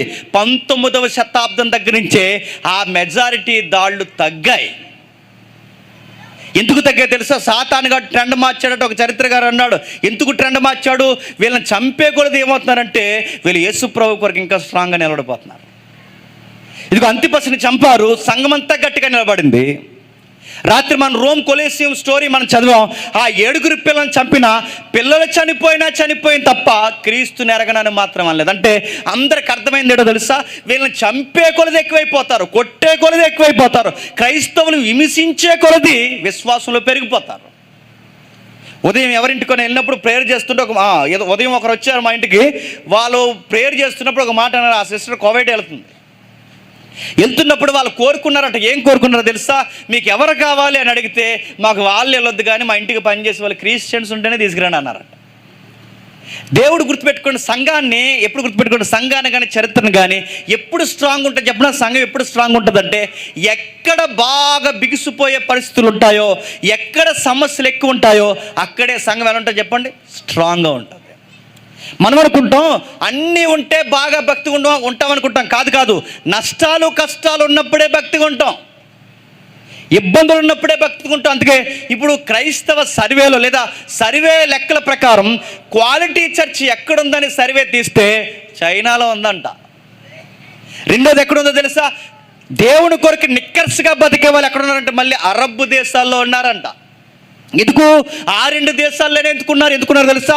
ఆ ఏరియాల్లోనే ఎందుకుంటారంటే అక్కడ గొడవలు తక్కువ, ఆ దేవుని మీద ప్రేమ ఎక్కువ. ఎందుకు అక్కడ ఎక్కువ ఉంటారు తెలుసా? కారణం అక్కడ క్రైస్తవం అని చెప్పిన, బైబిల్ పేరెత్తిన, దేవుడిని నమ్ముతున్నామని చెబితే ఆ కమ్యూనిజాన్ని నమ్మే చైనీస్ ఏం చేస్తారో తెలుసా? క్రైస్తవుని చంపడానికి కూడా వెనకారు. ఎక్కడ చంపుతారో, ఎక్కడ రక్తం ఒలుగుతాదో అక్కడ నిజమైన విశ్వాసం ఉంటుందన్నమాట. లూజు విశ్వాసాలు ఎక్కడుంటే తెలుసా? మనకి ఏ నొప్పు లేకుండా కడుపులో మధ్య కూడా కళ్ళలు చూసారా? అలాంటి దగ్గర లూజు విశ్వాసాలు ఎక్కువైపోతాయండి. దేవుని కోసం నిజాయితీగా నిలబడేది రాపిడి ఎక్కడుంటేనే అక్కడే నిక్కర్సైన సంఘాలు, నిక్కర్సైన విశ్వాసులు ఉంటారు. దేవుడిని నమ్మిని ప్రజలను చాలా ఇబ్బంది పెడుతున్నారు, అన్యాయానికి గురి చేస్తారు. అందుకే సాతాను కూడా ఒక ఎత్తుగడేశాడు. వాడు ఏం చేశాడంటే వీళ్ళని చంపే కొలది విశ్వాసం పెరిగిపోతుంది, వీళ్ళని ఇబ్బందులు పెట్టే కొలది విశ్వాసం పెరిగిపోతుంది. చివరికి వీళ్ళ నాయకుల్ని చంపే కొలది క్రీస్తుని నమ్ముతామని చెప్తున్నారు. స్టెఫన్ను చంపారు, సంఘం ఆగిపోయిందా? చెదిరిపోయినా కానీ సువార్త పెంచేశారు. అపోస్తులను చంపారు, సంఘం ఆగిపోయిందా? ఇండియా వరకు వచ్చేసింది. చంపే కొలది పెరిగిపోయింది. మిషనరీని చంపారు, అండమాన్ నికోబార్ల వరకు కూడా సువార్త వెళ్ళిపోయింది. అంటే క్రైస్తవ్యాన్ని హింస పెట్టే కొలది ప్రజ్వరలుతుందన్నమాట. మన ఇండియాని పరిపాలించిన ప్రధానమంత్రులు ఇలా అన్నారు, ఇలా రాష్ట్ర ఒక మాట అన్నాడు, క్రైస్తవ్యం అంట నిద్రపోతున్న సింహం అంటది, ఆ సింహాన్ని అలా ఉంచితేనే మంచిదట, దాన్ని కదిపామో అది ఇంకా విస్తరిస్తుందట. అందుకే సాతాను గడికి బహుశా ఈ లాజిక్ అర్థమైపోయిందేమో ఏమో. అందుకే వీడు బయట నుంచి శ్రమలు పెడితే వీళ్ళకి ఇంకా విశ్వాసం పెరిగిపోతుందని వీడు ఏం చేశాడు తెలుసా? బయట నుంచి శ్రమలు పెట్టకూడదు, ఇబ్బంది పెట్టకూడదు, అంతిపస్సు లాంటి వారిని చంపకూడదు కనుక బోధే మార్చేద్దామని రెడీ అయిపోయాడట. ఏం చేశాడు? బోధ మార్చేశాడు. అంటే వీళ్ళని కొట్టొద్దు, తిట్టొద్దు, వీళ్ళని చక్రవర్తి పూజ చేయమని ఏం బలవంతం చేయొద్దు. వీళ్ళని మార్చాలంటే దేవునికి విరుద్ధంగా మార్చాలి అంటే సూత్రం ఒకటే. ఆ సూత్రం ఏంటంటే బోధ మార్చేయాలి. అన్నిటికన్నా ప్రమాదం ఎవరో చెప్పినా మతోన్మాదులు కాదండి. అన్నిటికన్నా ప్రమాదం ఎవరో చెప్పినా ప్రభుత్వాలు కాదండి. అన్నిటికన్నా ప్రమాదం ఎవరో చెప్పినా తప్పుడు బోధలు చెబుతున్న వారే సంఘానికి అతిపెద్ద ప్రమాదం. వాక్యంలో లేనిది నేర్పించే వాళ్ళే సంఘానికి అతిపెద్ద ప్రమాదం. అంటే సాతాను గారు మార్చినందుకు చూసారా, ఇటీవల కాలంలో బోధలంటే చెప్పిన నొప్పులేని బోధలన్నీ. ఆ బోధలన్నీ ఎలా ఉంటాయో తెలుసా? మారిపోయిన బోధలన్నీ. ఒకప్పుడు క్రైస్తవం ఎలా ఉంటుందో తెలుసా? చావైనా రేవైనా క్రీస్తు కొరకు పాటలు పాడుకుంటూ తిరిగేవారు. ఇప్పుడు క్రైస్తవం ఏంటో తెలుసా? అసలు చెమట కూడా పట్టదు మనకి. ఫ్యాన్ ఎక్కడుందో చూసుకుంటాం, ఏసీ ఎక్కడుందో చూసుకుంటాం. బోధలు కూడా ఎంతసేపు బోధలు ఏంటో తెలుసా? ఇదిగో ఆర్థిక ఇబ్బందులతో బాధపడుతున్నావా, సమృద్ధిని దేవుడు నీకు దయచేయునుగాక. అయ్యే బోధలు. ఇప్పుడు రోగముతో ఇబ్బంది పడుతున్నావా, స్వస్థత కలిగించునుగాక. ఉద్యోగాలు లేక బాధపడుతున్నావా, నిన్ను తోకగా కాదు దేవుడు తలగా ఉంచునుగాక. చూసారా బోధ ఎలా మార్చాడంటే? సాతానుగాడు సంఘాన్ని ఏం చేశాడు తెలుసా? నీకు చెమట లేదు, నీకు ఉద్యోగం వస్తుంది, నీకు ఇబ్బంది లేదు, నీకు పైసలు వస్తాయి, నీకు ఏ బాధ లేదు, అంతా నీకు సుఖమే, నువ్వు దేవుని దగ్గరికి వెళ్ళి నువ్వు సువార్తలు చేయాల్సిన అవసరం లేదు, నువ్వు ఎన్నిసార్లు చర్చకు వచ్చినా నీకు దేవుడు ఇచ్చే దేవుడే తప్ప నువ్వు దేవునికి ప్రాణాలు కాదు కదా, కనీసం నీ ముఖానికి చెమట కూడా ఇవ్వాల్సిన అవసరం లేదు. ఎలా మార్చేసాడు చూసారాడు? ఇలా చెబితే చాలామందికి నచ్చవండి. ఇలాంటివి చెప్తున్నాను, అడుగుతున్నాను. నచ్చినా నచ్చకపోయినా ఇది వాస్తవం. సంఘానికి వచ్చినా రాకపోయినా ఇది వాస్తవం. బైబిల్ ఇలానే చెప్పింది. ఆ గుడికి గోపురాలకి పెర్గమ గుడిలోకి ఎందుకు వచ్చారంటే రోగాలు పోయేవని వచ్చేవారు, రోగాలు తగ్గుతాయని వచ్చేవారు. ఇప్పుడు సంఘాలకు కూడా మెజారిటీ ఎందుకు వస్తున్నారు చెప్పండి? రోగాలు తగ్గుతాయని వస్తున్నారు. రోగాలు తగ్గాలని ఆ రోజు ఆ గుడికి ఎందుకు వచ్చేవారు? రోగాలు తగ్గిపోవాలనే స్వస్థతశాలని పేరెట్టుకున్నారు. ఈరోజు కూడా సాతానుగాడు తెలివిగా ఏం చేశాడు చెప్పండి? రోగాల చేత బాధపడుతున్నా ఒక ఆయన అంతా టీవీలో పేరు అడగండి, ఆయన మీరు చూడండి, ఆయన మళ్ళీ ప్రశ్నలు ఎవరు చెప్పారు నీకు రాదని అన్నాడట. ఎవరు చెప్పలేదు, దేవుడు చెప్పాడు రాదని. గుర్తుపెట్టుకో. ఎవరు చెప్పారు? అసలు నీకెవరు చెప్పాడు ఇలా చెప్పని? డిమాండ్లు, లాజిక్లు క్లైమ్ చేయడం. ఒక ఆయన ప్రేయర్ చేస్తున్నాడు, సంఘ పెద్ద.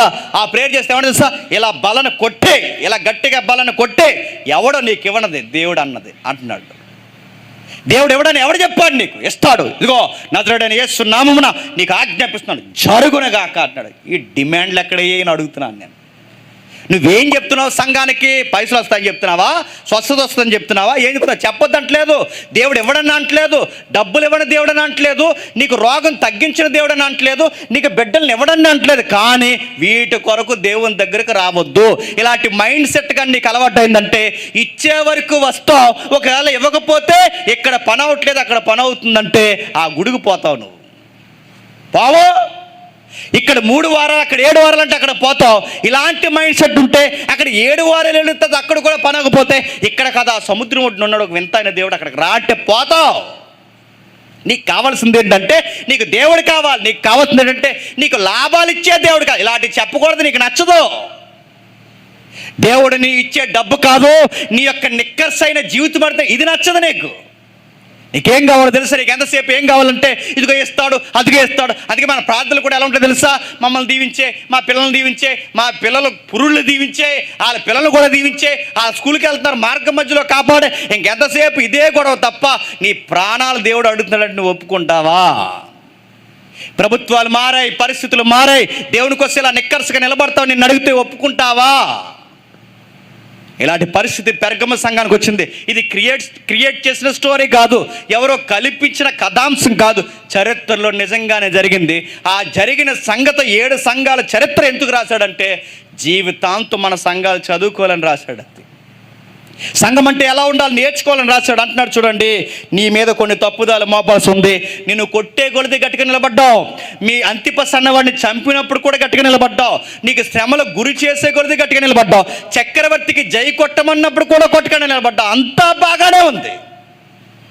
నీవు ఈ మధ్య ఎందుకు మారిపోయావంటే నీకు తెలియకుండానే దొంగ బోధలు చేస్తున్నారన్న సంగతి నువ్వు గ్రహించకుండా మారిపోయావు అన్నాడు.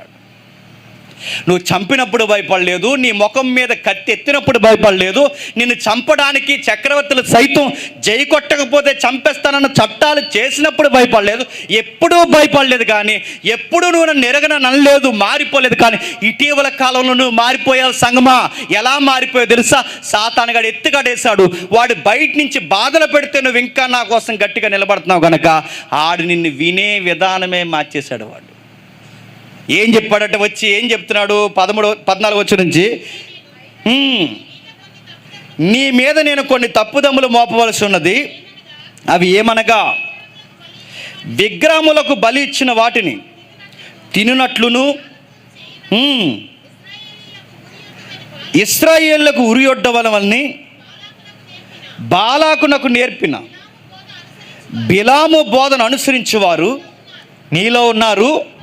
ఏం చెప్తున్నాడట? కొంతమంది తయారయ్యారట, బాగా ఉన్నాడు. లాజిక్ ఏం చెప్తున్నారు చూడండి. విగ్రహాలకు మొక్కినా పర్లేదు అన్నారట. నా మాటలు అర్థమవుతుంది. ఇదే కొత్తగా నేను రాసుకొచ్చింది కాదు, ఇది ప్రకటన గ్రంథంలో ఉన్నదే చెప్తున్నాను, వినండి. ఎలా చెప్తున్నారంటే ఒక లాజిక్ చెప్పారంటే, మీకు చరిత్ర చదవండి ఇంటికి వెళ్ళిన తర్వాత. లాజిక్ ఏం చెప్తున్నారంటే, ఇదిగో మనం ఇలాగ ఉంటే చంపేస్తున్నారు కనుక, ఇలాగ ఉంటే మనల్ని ఇబ్బంది పెడుతున్నారు కనుక మనం ఓ పని చేద్దాం. ఆ పని ఏంటంటే, మన దేవుడినే నమ్ముకుందాం.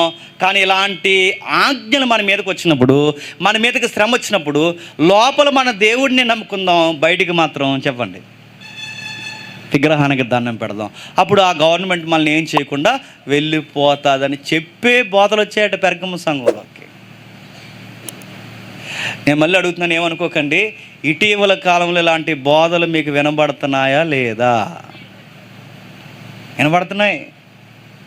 ఓ చెల్లి అడుగుతుంది, ఏమని అడుగుతుందంటే, బాగా జరిగింది చెప్తున్నాను. చెల్లి అడిగిందంట, ఏమనంటే, అన్నా నేను అన్యుల కుటుంబానికి కోడలుగా వెళ్ళాను, ఇప్పుడు నన్ను ప్రతి విషయంలో పూజ కార్యక్రమాలు చేయమని నన్ను అడుగుతున్నారు. ఇప్పుడు నన్ను అన్యుల కుటుంబానికి నేను పూజలు చేయడానికి వెళ్ళినప్పుడు నన్ను బలవంతంగా చేయమంటున్నారంటే, అప్పుడు కొంతమంది మోక పాస్టర్ వీళ్ళు ఏం చేశారంటే, పర్లేదమ్మా నువ్వు లోపల మాత్రం దేవుడిని ప్రార్థన చేసుకో, బయటికి మాత్రం దండం పెట్టు అనగానే రెచ్చిపోయింది పిల్ల. వెళ్ళిపోయి అదేదో జరుగుతుంది కానీ వాళ్ళకి తొలి పండగ జరుగుతుందిగా, పేరు అడగకుండా ఆ పండగ జరిగినప్పుడు ఈ అమ్మాయి ఏం చేసిందంటే, ఈ అమ్మాయి వెళ్ళి వాళ్ళందరికన్నా ముందు ఈ అమ్మాయి కొబ్బరిగా కొట్టేసిందండి. ఎందుకు? నీకు లోపల దేవుడు ఉన్నాడో చెప్పండి, బయట ఉన్నదంతా ఒట్టిదే. ఆ విగ్రహం ఏం చేసింది, అది ఏమి చేయదు, బయట ఎన్ని చేసినా పర్లేదని ఆ అమ్మాయి వెళ్ళి ఏం చేసిందంటే, బయటికి వెళ్ళి అందరికన్నా ముందే కొబ్బరి కొట్టేసింది. అందరూ సంతోషపడిపోయారు. ఇదే కావాలనుకుంటున్నాం మేము. నిజంగా అందరికీ ఒకటే దేవుడిగా, ఎందుకు కొంతమంది క్రైస్తవులు తయారవుతారు మొండిగా, ఇలా అందరం కలిసిపోతే ఎంత బాగుంటుంది అని అమ్మాయిని మోటివేషన్ చేస్తే అమ్మాయి పొంగిపోయిందంటే ఇలాగా. అంతే. తర్వాత కూడా ఈ అమ్మాయికి మోటివేషన్ ఏంటంటే, ముందాల కొబ్బరికాయ కొడతాను, తర్వాత ఒకరోజు చర్చికి తీసుకొచ్చి నేను కూర్చోబెడతాను, అప్పుడు వాక్యం వినేసి మారిపోతారు అనుకున్నదంట లాజిక్లో. అందుకే ముందు నేను మీ పండగకు వచ్చాను కాబట్టి రేపు నేను పిలిచినప్పుడు నా పండగ కూడా రండి అందంట. అంతే, నిజంగా జరిగిందండి. అంతే. అమ్మాయి ఏం చేసిందంటే, కొట్టింది, మరలా కొట్టింది, తర్వాత ఇంకో పండగ వచ్చింది, ఆ పండగ కొట్టించారు. ఆ అమ్మాయికి విషయం అర్థమైంది, ప్రతి పండగకి అమ్మాయితో కొబ్బరికాయలు కొట్టిస్తున్నారు తప్ప ఇలా ఒక్కరోజు కూడా చర్చికి రాలేదంట. అప్పుడు అర్థమైందంటే ఈ అమ్మాయికి ఏంటి చెప్పినా, నేను చాలా పెద్ద తప్పు చేశాను. మన యథవలాజికలు గుర్తుపెట్టుకోండి. నువ్వు వెళ్ళి కొబ్బరికాయ కొట్టి అగరొత్తులు వెలిగిత్తాలు ఏమొచ్చారు గుర్తుపెట్టుకో. నేను అడుగుతున్నాను, అయినా మనల్ని మనం ఎలా మార్చాలంటే సిలువని గురించి చెప్పు మార్చాలి తప్ప అలా కొబ్బరికాయలు కొడితే మారుతారండి? అగరబత్తీలు వెలిగిస్తే మారుతారండి? అలాంటి చెబితే మారుతారా? ఇలాంటి సువార్తే, ద్వంద్వ వైఖరి సువార్తే పెర్గము సంఘంలో మొదలెట్టారట. ఏమని మొదలెట్టారంటే, చరిత్రలు చెప్తుంది, వాళ్ళు ఏమన్నారంటే, విగ్రహాలకు అర్పించి తినొచ్చు అన్నారట. ఇక తినకపోతే ప్రభుత్వం కోపపడుతుంది, తినకపోతే ఏమవుద్ది, స్థానిక ప్రజలతో ఇబ్బంది అవుద్ది, తినకపోతే గొడవలు అవుతున్నాయి, అంతిపస్సుని చంపేశారు, సంఘాన్ని ఇబ్బంది పెడుతున్నారు. ఇలాగ వదిలేస్తే రేపు పొద్దున మన పిల్లలకి భవిష్యత్తు కష్టమవుద్ది కనుక విగ్రహాలకు అర్పించి మనం తినేద్దాం. ఎందుకు తినేద్దాం? తప్పు కదండి అంటే అప్పుడు ఒక లాజిక్ తెచ్చారట. లాజిక్ ఏంటంటే, విగ్రహం వట్టిది కనుక అందులో ఏమీ ఉండదు కనుక మనం తినేసినా తప్పు కాదు. నేను చెప్తున్నది కాదండి, చరిత్రలో జరిగింది ఇది, మీకు ఎవరో గుర్తురాకూడదు. నేను చెప్పింది కాదు, నేను దైవ సాక్షి చెప్తున్నాను, ఎవరిని ఉద్దేశించి చెప్పట్లేదు. ఇది నిజంగా జరిగింది చరిత్రలో. ఇలా చెప్తున్నారు. ఏం చెప్తున్నారంటే అక్కడ బోధ వచ్చి బిలాం బోధ చెప్తున్నారట, విగ్రహం వట్టిది ఏముండదు కనుక తినేయండి అన్నాడట. పర్లేదు తినేయండి అని అలాంటి బోధలు చేస్తున్నారండి. అంటే దాని వెనకాల ఏమీ లేదు కనుక తినేయచ్చు, తప్పేమీ లేదు. అందుకే మనం ప్రత్యేకత కలిగి ఉన్నంతకాలం మనం చంపుతున్నారు కనుక, మనం నలుగురితో కలిసి ఉండలేకపోతున్నాం కనుక మనకి ఇబ్బంది అవుతుంది కనుక, నలుగురితో అలా కలిసిపోయినట్టు ఉందాం కానీ కలవద్దు, తిన్నట్టే ఉందాం కానీ ఏమీ కాదు, ఎందుకంటే విగ్రహం వట్టిది, దాని వెనకాల ఏమీ లేదన్నారు. ఇలాంటి బోధ చేసి క్రైస్తవ్యాన్ని అలా కొడుతుంటే కత్తేసుకొచ్చాడట. ఎవరు చెప్పండి? సంఘం యొక్క భర్త కత్తేసుకుని వచ్చాట. ఎవడే నీకు చెప్పింది? ఆ మాట అనలేదు కానీ అంటున్నాను. ఎవడు నీకు చెప్పింది ఇలాంటి బోధ చెప్పింది ఎవరు? ఆ బిలామగాడు తాలీకైనా ఇల్లు అని అడిగాడు. వాళ్ళని ఇలాంటి చెప్పేదంటే ఏవి కాదని, ప్రత్యేకత అవసరం లేదని, ఎందుకంటే అందరితో కలిసిపోతే మనల్ని ఏమనరు గనక, అందరితో కలిసిపోతే మనకి ఏమవ్వదు గనక అందరితో కలిసిపోదామన్నారట. ఒక ఆయన ఉన్నాడు, వెస్ట్ గోదావరిలో ఉన్నాడులేండి. వెస్ట్ గోదావరిలో ఆ పైన తిరుగుతుంటాడు. ఇంకా కొన్ని ప్రాంతాలు ఉన్నాయి, సిటీ పేరు నేను అడగొద్దు, పెద్ద సిటీలో ఉన్నాడు ఆయన. ఈ మధ్యకాలంలో కూడా ప్రారంభించాడు. నేను డైరెక్ట్గానే చెప్పాను ఏమని ప్రారంభించాడంటే, అందరితో కలిసి ఉందాం, అన్ని విశ్వాసాలని గౌరవిద్దాం, అందరం కలిసి దేవుణ్ణి ఆరాధిద్దాం, అందుకే మతాల సమ్మేళనం చేద్దాం. ఈ బొంద చేయన్నాను నేను. మతాల సమ్మేళనం చేయడం ఏంటి అడుగుతున్నాను. మతాల సమ్మేళనం చేయడం ఏంటి? క్రైస్తవ్యాన్ని పట్టుకొని దాంట్లో కలపడం ఏంటంటే, ఎందుకు కలుపుతున్నా? భయం వేస్తుందా? ఇప్పుడు ఆ మతాలన్నీ ఒకటయ్యాయట, మనం కలపకపోతే మనం విరోధులు అయిపోతే, చరిత్ర రాసుకో, చరిత్ర చదువు, పెర్గమము సంఘం యొక్క చరిత్ర ఎలాంటి విషయాలు నిలబడిందో చూడు. వాళ్ళు వచ్చి వాళ్ళంతా ఒకటైతే ఏమవుతుందండి? మహా అయితే చంపుతారు, అంతేగా. ఈరోజైనా చంపాలి, రేపైనా చనిపోవాలి, ఎప్పుడైనా చనిపోవాలి. ఆ చనిపోయేది ఏదో దేవుడి పేరు మీద చనిపోయామంటే ఎంత గొప్ప సాక్ష్యం అండి. చంపేంత పరిస్థితులు ఇంకా మనకు రాలేదు కానీ, రక్తం కారేంత విశ్వాసం ఇంకా మనకు రాలేదు కానీ, పైనుంచి కిందకు చూస్తేనే భయపడిపోతున్నాం మనం. నేను బలంగా దేవుడిని నమ్మారంటారా? నాకు డౌట్ వస్తుందని కొంతమందిని చూస్తుంటే, బలంగా దేవుడిని నమ్మారంటారా? చాలామందికి డౌట్ ఏంటో తెలుసా? క్రైస్తవ పెద్దల్లో ఉన్న పెద్ద డౌట్ ఏంటో తెలుసా? నిజంగానే యేసు ప్రభు రెండో రాకడలో వస్తారంటారా అంటున్నారు. ఇటు రెండో రాకడ మీరే నమ్మకపోతే విశ్వాసులకి ఏం చెప్తారు? దేవుణ్ణి మీరే బలంగా నమ్మకపోతే, స్ట్రాంగ్గా నిలబడాలని సంఘానికి ఏం చెప్తారు? నువ్వు నేను చెప్పకపోతే దేవుడు ఎలాంటాడు తెలుసా? కత్తేసుకున్న సంఘం ముందు నిలబడతాడట. బిలాము ఎలాగైతే తప్పుడు బోధ చేసినప్పుడు దేవదూతను పంపి కత్తేసుకుని ఎలాగైతే నిలబెట్టాడో, బిలాము తలకాయ తీయడానికి ఎలా నిలబెట్టాడో, ఇప్పుడు దేవదూతను పంపడట. సరాసరి కత్తి పట్టుకుని ఎవరు వస్తారట? బిలాము దగ్గరికి దేవదూత వచ్చింది, ఇప్పుడు దేవదూత రాడట, మరే దేవుడే వస్తాడు కత్తి పట్టుకుని. దుర్బోధ, ఇలాంటి దుర్బోధ జరుగుతున్నప్పుడు దేవుడు ఇన్వాల్వ్ అవుతున్నాడు. తినొచ్చు పర్లేదు, నలుగురితో కలిసి ఉండొచ్చు పర్లేదు, ఏం పర్లేదు. క్రైస్తవ్యం అంటే ఏంటో తెలుసా? ఈ దేవుడు నేను తప్పనే దేవుడు. ఈయన అలాంటి ఆయన నలుగురితో కలిసే దేవుడు కాదు ఆయన. నీ ఉద్యోగాల్లో కలువు తప్పులేదు, నీ సంస్కృతిలో కలువు తప్పులేదు, నువ్వు నలుగురితో బంధుత్వం కలిగి ఉండు తప్పులేదు, కానీ విశ్వాసంలో కలపకు, తప్పు కాదు, చచ్చేంత తప్పు. గుర్తుపెట్టుకో, చంపేస్తాడు, గుర్తుపెట్టుకో. నువ్వు ఏ విషయాల్లోనూ కలువు. ఫ్రెండ్లీగా ఉంటావా ఉండు, వాళ్ళ బట్టలు వేసుకుంటావా వేసుకో, వాళ్ళతో సరదాగా ఎక్కడైనా కూర్చుంటావా, విగ్రహాచారాల కాని దగ్గర కూర్చుంటావా కూర్చో, వాళ్ళ ఫంక్షన్కి వెళ్తావా వెళ్ళు, ఎన్ని విషయాలను ఉండు. కానీ విశ్వాసాన్ని చెడగొట్టే మూఢనమ్మకాలతో కలిసావో కత్తికి పొదినెడతాడు, గుర్తుపెట్టుకో. ఊరుకోడంట ఆయన. ప్రభుత్వాలు శాసించిన ఆ మధ్యకాలంలో ప్రభుత్వం ఏమంటుంది తెలుసా? సెంట్రల్, నాకేం భయం లేదు, నేను సీరియస్గా చెప్తున్నాను. ఆ మధ్యకాలంలో సెంట్రల్ ప్రభుత్వం తెలుసా? ప్రతి ఒక్కరూ యోగా చేయాలంద. చెయ్యం, మరి చెప్తున్నాను, చెయ్యం.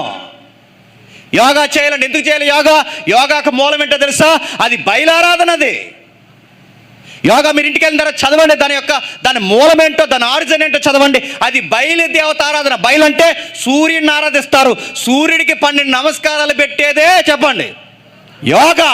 అలాంటి యోగా అందరూ చేయాలట. చెయ్యం అని అడుగుతున్నారు. చెయ్యి ఏం చేస్తారు? చంపుతారా? నడుపుతారు. ఇలాంటి శాసనాలు వస్తాయి, చట్టాలు వస్తాయి, లూజ్ అయిపోతారా? పెర్గమం సంఘాన్ని అదే అడిగాడు. ఈరోజు ఉన్నట్టు రేపు ఉండకపోవచ్చు, రేపు ఉన్నట్టు ఎల్లుండి ఉండకపోవచ్చు. అంటే ఇవన్నీ తెలియకుండా ఏమంటున్నారంటే, కొంచెం సన్నం అవుతున్నామని చేస్తున్నావు అంటే తిండి తగ్గించు. నేను ఎవరు తినమన్నాడు? సన్నం అవుతున్నామని చేస్తాను, పరిగెట్టు 4 రౌండ్లు. నీకు సన్నం కావాలా? నా కాంటాక్ట్ నెంబర్ తీసుకో, చెప్తాను టిప్స్. అంతేగాని శ్వాస మీద ధ్యాస పెడతాను, ఒంగొంగీడు 12 దండాలను చంపుతాడు, గుర్తుపెట్టుకో. కత్తి కసక్క నరికెత్తాడు ఏమనుకుంటున్నావు? నువ్వు పిచ్చి పిచ్చి పనులు దేవుడు ఏదన్నా సహిస్తారు కానీ గుర్తుపెట్టుకోండి.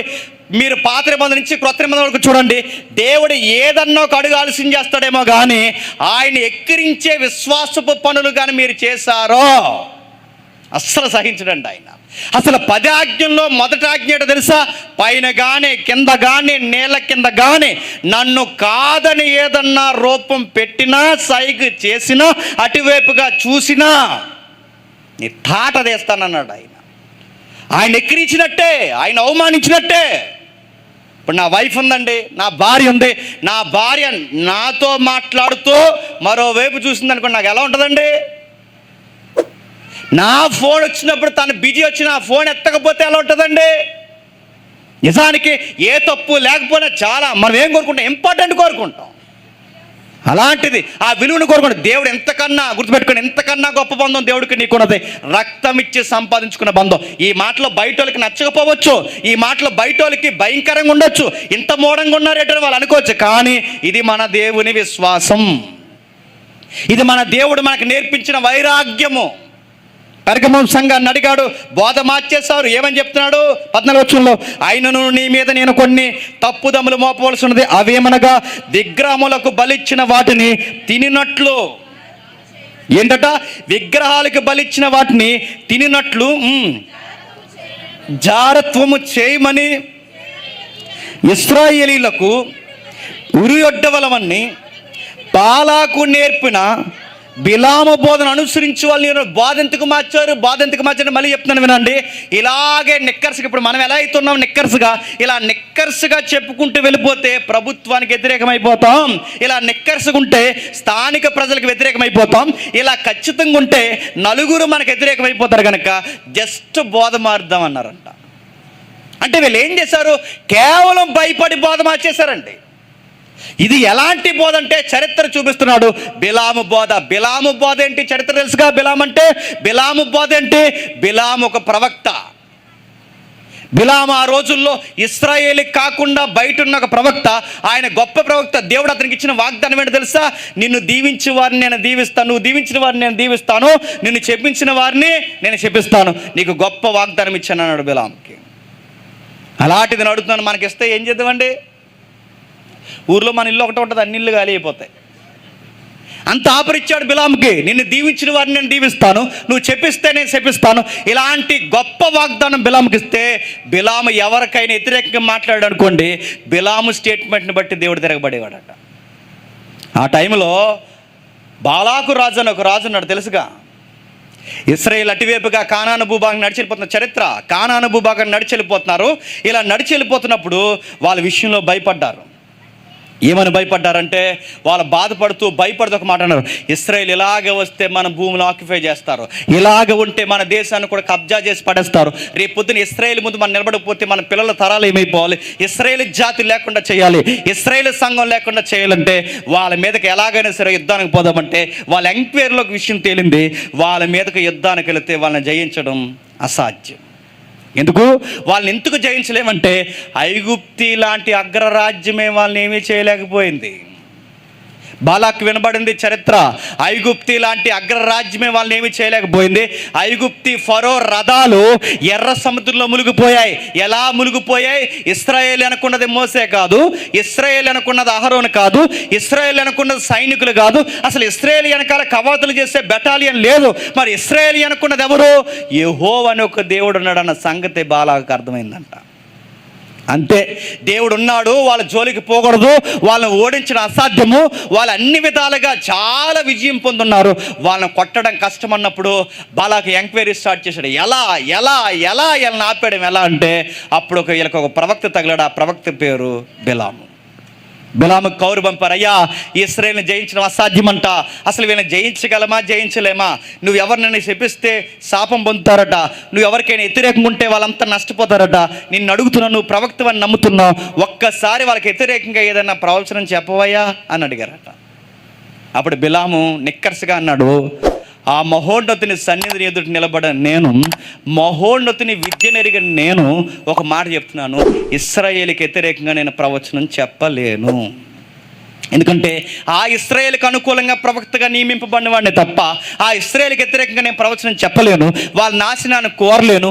ఇప్పుడు నేను వాళ్ళకి శాపం పెడితే ఆ శాపం వాళ్ళకి తగలొచ్చో లేదో నాకు తెలియదు, కానీ అది మాత్రం నాకు నష్టపోయేలా ఉన్నాను. నేను అలాంటి పని చేయలేను.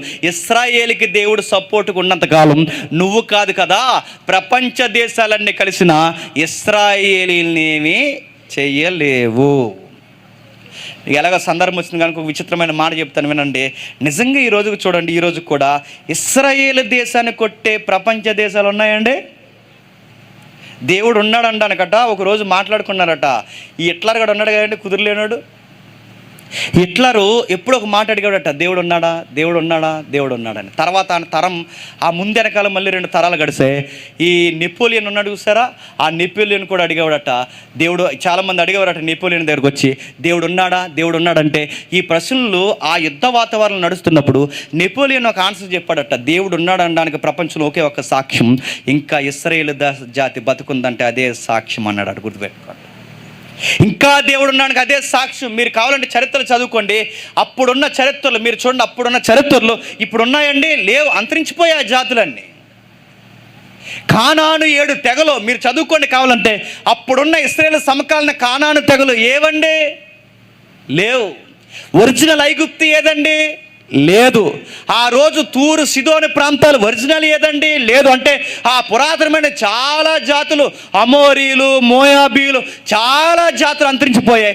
ఆ సమకాలీన జాతులన్నీ అంతరించిపోయాయి. కానీ అప్పుడున్న పురాతనమైన తెగ ఇప్పటికున్న ఒకే ఒక్క తెగ ఎవరు చెప్పండి, ఇశ్రాయేలీలు. 2-3 యుద్ధ వాతావరణాలు జరిగితేనే చాలా రాజ్యాలు కూలిపోయాయి.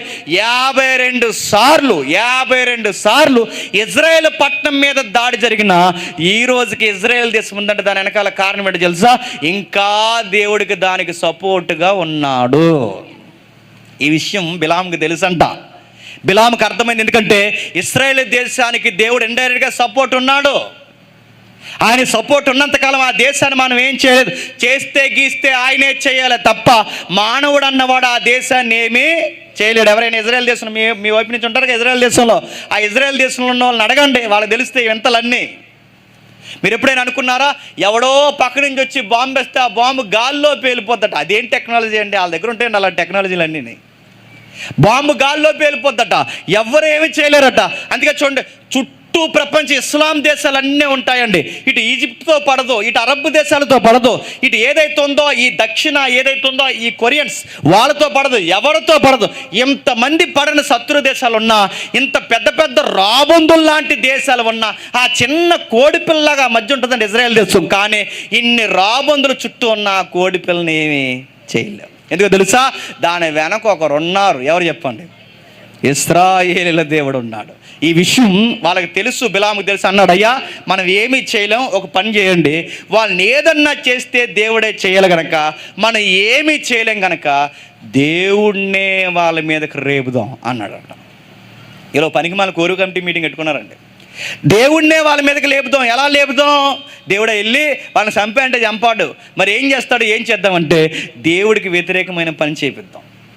ఏం చేపిద్దామంటే ఇశ్రాయేల్ నేను ఎలా నడిపిస్తాను, ఎలాగంటే వాళ్ళు ఆ రూట్లోంచి వెళ్తున్నారుగా, ఈ రోడ్లోంచి తీసుకొచ్చి సరిగ్గా నేను వాళ్ళకి టెస్ట్ వేసేలాగా ఒక స్థలం, అంటే వాళ్ళకు బస స్థలం ఏర్పాటు చేస్తాను. సరిగ్గా ఆ స్థలం అక్కడ ఏర్పాటు చేసిన తర్వాత నువ్వేం చేస్తావంటే, నువ్వు హనీ ట్రాప్తో రెడీగా ఉన్నాడట. హనీ ట్రాప్ అంటే హాయ్ అంటారు చూసారు, అది హలో ఉన్నావు అంటారు చూసారు, అదే హనీ ట్రాప్ అంటే. హనీ ట్రాప్ అంటే ఆడవాళ్ళని రంగంలోకి దించారు.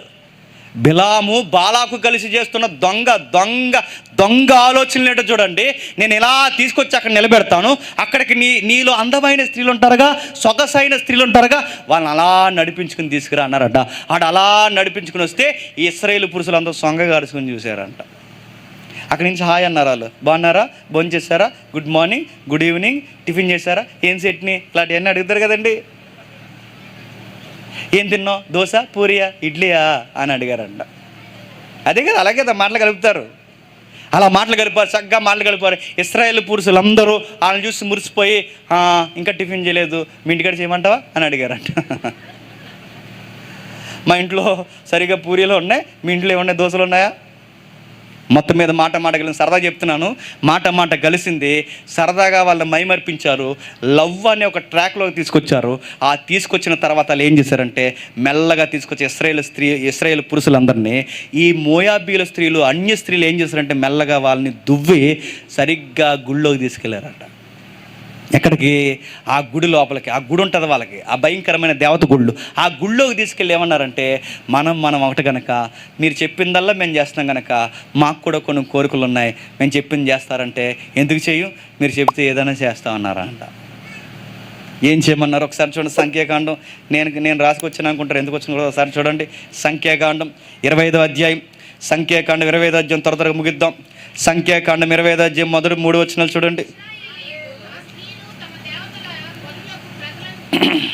ఆ స్త్రీలు తమ దేవతల బలులకు ప్రజలను పిలవగా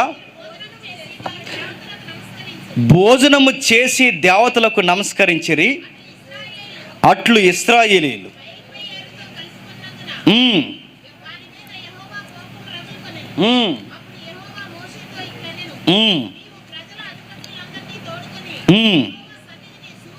మొదటి వచనం చూడండి. ఇశ్రాయేలు ఫిస్తీములో దిగి ఉండగా ప్రజలు మోయాబురాండ్లతో వ్యభిచారం చేయసాగిరి. ఏంటట? వ్యభిచారం చేయసాగిరి. ఈ వ్యభిచారం ఎక్కడ చేస్తున్నారో తెలుసా? ఈ మాట అంటున్నాను, ఏమనుకోకండి. ఈ వ్యభిచారం ఎక్కడ చేస్తున్నారో తెలుసా?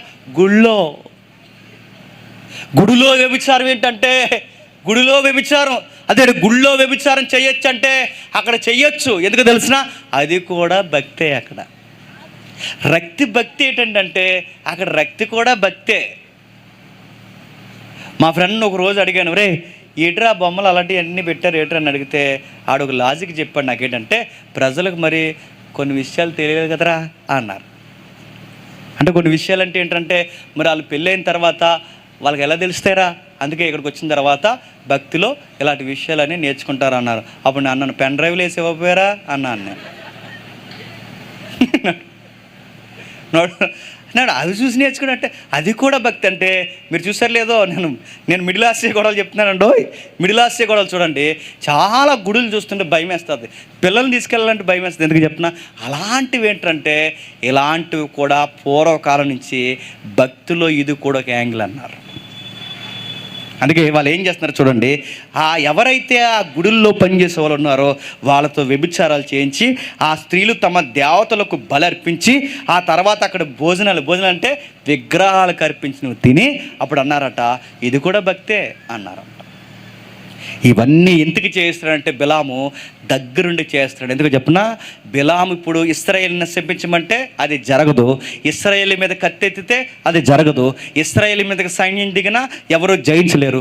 కాబట్టి ఇశ్రాయేలు వెనకాల దేవుడు ఉన్నాడు కనుక ఇశ్రాయేలుకి వ్యతిరేకంగా దేవుడే ఎదురు నిలబడాలి అంటే ఇశ్రాయేలు చేతే దేవునికి వ్యతిరేకమైన పనులు చేయించాలని స్కెచ్ చేశారంట.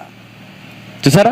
ఇశ్రాయేలుతోనే దేవుడికి వ్యతిరేకమైన పని చేయించాలని ఇశ్రాయేలుతో దేవుడికి వ్యతిరేకమైన పని చేస్తారు. ఇశ్రాయేలుకి దేవునికి వ్యతిరేకమైన పని అంటే విగ్రహాల జోలికి పోవడమే వ్యతిరేకమైన పని, అక్కడ కూర్చోవడమే వ్యతిరేకమైన పని, వాటికి అర్పించినవి తినడమే వ్యతిరేకమైన పని, ఆ స్త్రీలతో ఇలాంటి దుర్మార్గమైన పనులు చేయడమే వ్యతిరేకమైన పని. ఇలాంటి పనులన్నీ లంచాలు తీసుకుని చేయించారు. ఎందుకు తెలుసా?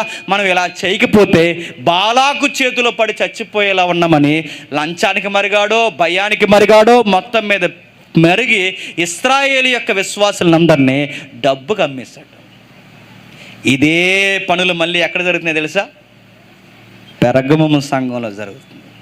నేను అనుకుంటాను బహుశా అక్కడ బోధకులు, పెరగము బోధకులు చావుకైనా భయపడిపోయి ఉండాలి, లేదా డబ్బుకైనా అమిడిపోయి ఉండాలి. వాళ్ళు చావుకో డబ్బుకో మొత్తం మీద దేనికో బానిసైపోయారు. ఆ బానిసైపోయారు కనుక వీళ్ళ భయానికి ఏం చేశారంటే సేమ్ బాలాకు దగ్గర బిలాం చేసినట్టే చేశారట. చరిత్ర ఎత్తి మాట్లాడుతున్నాడు. దేవుడు ఏమన్నాడంటే, నువ్వు మొన్నటి వరకు బాగానే ఉన్నావు, అంతిపస్ చనిపోయినప్పుడు వరకు కూడా బాగానే ఉన్నావు, అన్ని విషయాల్లో బాగున్నావు, శ్రమకు గురవుతున్నప్పుడు బాగానే ఉన్నావు, అన్ని విషయాల్లో నిక్కర్సగా బాగా నిలబడ్డావు. నిన్ను పాడు చేసింది ఏంటంటే నీ మధ్య బోధ చేస్తున్న బోధకులు, బోధ నిన్ను పాడు చేసింది అన్నాడు. నిన్ను శ్రమ పాడు చేయలేదు, కష్టం పాడు చేయలేదు, చావు నిన్ను భయపెట్టలేదు, ఏ నష్టం ప్రభుత్వ శాసనాలు నిన్ను భయపెట్టలేదు, చక్రవర్తి యొక్క ఆజ్ఞలు కూడా భయపెట్టలేదు. సంగమగా నువ్వు ఎప్పుడు మారిపోయావంటే బోధ మారింది, నువ్వు మారిపోయావు. అంటే సంఘానికి సరైన బోధ చెప్పకపోతే సంఘాన్ని దేంతో పోల్చాడు తెలుసా? గొర్రెలతో పోల్చాడు. అంటే మొదటిగా బాగా వినండి, గొర్రెలతో ఎందుకు పోల్చాడంటే గొర్రెలకి ఏది చెబితే అదే చేస్తాయి. కాపరి ఇలా పరిగెడుతూ కాలువ దూకాడు అనుకోండి, ఇవన్నీ కాలువ దూకుతాయి. మొన్న ఒక వీడియో వచ్చింది, మీరు చూసారు లేదో, ఆ కాపరి ఇలా తిరుగుతూ ఆ మంటల్లోకి దూకాడు, అన్ని మంటల్లోకి దూకేస్తాయి. ఊరకైనా అడుగుతాను, గొర్రెలతో ఎందుకు పోల్చాడంటే నేను అనుకుంటాను సంఘం అమాయకంగా అన్నీ విడిచి దేవుని దగ్గరికి వస్తుందండి. నాయకులు ఏది చేస్తే సంఘం కూడా అదే చేస్తుంది. ఇప్పుడు మేము ఉన్నామండి, నిలబడ్డాం, నేనే ఫస్ట్ షోకి వెళ్ళిపోతున్నాను అనుకోండి, సెకండ్ షోకి పెద్దలందరూ వెళ్ళిపోరు. తర్వాత ఇంకో షో ఏది ఉందో బెనిఫిట్ షోలో అయిన ఉంటే అందరూ బుక్ చేసి ఉంటారు, పైన వాళ్ళు ఉంటారు, హాయ్ జాతర బయట కలుసుకుందాం, పాప్కార్న్ తిందాం అంటాం అంతే. ఎలాంటి బోధలు ఉన్నాయంటే ఉన్నాయి. ఈ మధ్యకాలంలో మీరు గమనించండి, సంఘంలో యాక్టివ్గా ఉండేవాళ్ళు కూడా ఎంత భయం లేని తనమో చూడండి. సినిమా హాల్కు పోయి సెల్ఫీ తీసుకుని ఫస్ట్ షో చూశారని చెప్పుకునే సిగ్గులేని సంఘ నాయకులు ఉన్నారని మీరు నమ్మగలరా? ఎందుకు ఇలాంటి బోధలు వస్తున్నాయంటే పర్లేదులే, మనసులో ఎవరున్నారు? దేవుడు ఉన్నాడు. అక్కడికి పోయి కూడా ఇలాంటివి దిగుతున్నారంటే పర్లేదులే, ఎవరున్నారు మనసులు అంటే వీళ్ళు ఎలాగెందుకు తయారయ్యారు, పర్లేదులే అనే బోధలు వచ్చాయి. సినిమాలు చూడొచ్చు, చెత్త చూడొచ్చు అడుగుతున్నాను. చూడు సినిమాలు చూడు, త్వరలో దాని రిజల్ట్ ఎలా ఉంటుందో చూడు. సగం క్రైమ్ స్టోరీలు అన్నీ ఎందుకు జరుగుతుంది చెప్పిన, సినిమాలు చూస్తే ఆడెవడో 72 ముక్కలు నరికాడు అలా ఆవిడ్ని, మీరు చూసారు లేదో. ఎలా నరికేవారంటే ఆడో సినిమా పేరు చెప్పాడు, తమిళ సినిమా పేరు, అందులో చూసి నేర్చుకున్నాను అన్నాడు. వెళ్ళండి, ఇద్దరు వెళ్ళండి. ఆడ సినిమాకి తీసుకొచ్చిన తర్వాత నరికేవాడు అలా ఆవిడ్ని. మీరు చూస్తారు లేదో, ఏమి నేర్పిస్తారు మంచి, ఏమి నేర్పిస్తారు అడుగుతున్నాను, ఏమి నేర్పిస్తారు? నీకు బైబిల్లో దొరకని మంచి ఈ సినిమాల్లో ఎక్కడ దొరికింది? చాలామంది ఈ మధ్య తెలుగు సినిమా ఇండస్ట్రీ మీదకి లేచి నిలబడుతున్నారు సమాజ సంస్కర్తలు. ఎందుకు? దీనివలన మంచి కన్నా చెడు ఎక్కువ జరుగుతుందని. అందులో ఉన్న వాళ్ళే గగ్గోలు పెట్టి బయటకు వచ్చి క్రైస్తవ వేదికల మీద నిలబడి సాక్ష్యాలు చెప్పి అదొక చీకటి ప్రపంచం అంటున్నారు. నీ కళ్ళు కనబట్టలేదా, చెవులు వినబట్టలేదా? చూసారట, తల్లిదండ్రులు వెళ్ళారట, ఏం చూడకి వెళ్ళారంటే మళ్ళీ కవరింగ్ ఏంటి చెప్పినా మంచి సినిమాయే అన్నారంట. నీకు మంచి సినిమా నీకు ఎవడిచ్చాడు సర్టిఫికేట్? కలెక్టర్ ఇచ్చాడా?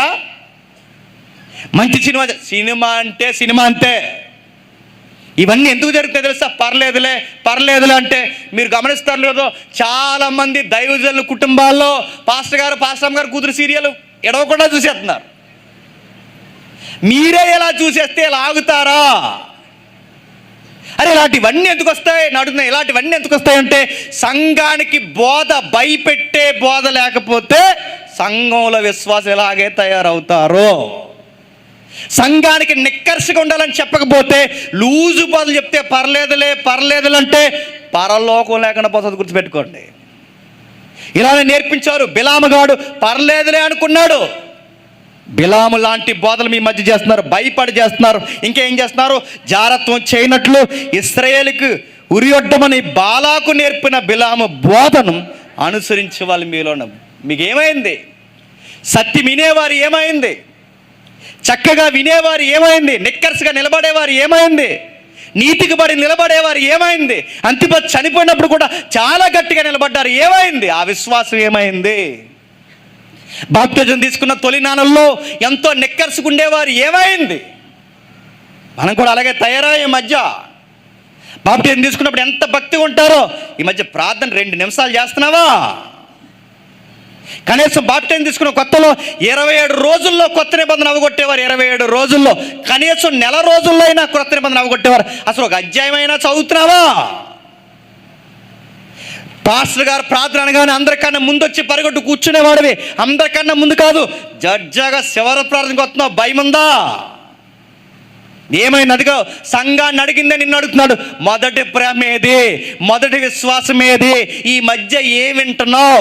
ఎందుకు ఇలా తయారయ్యావు? ప్రార్థన ఏమైపోయింది? బైబిల్ చదివే విధానం ఏమైపోయింది?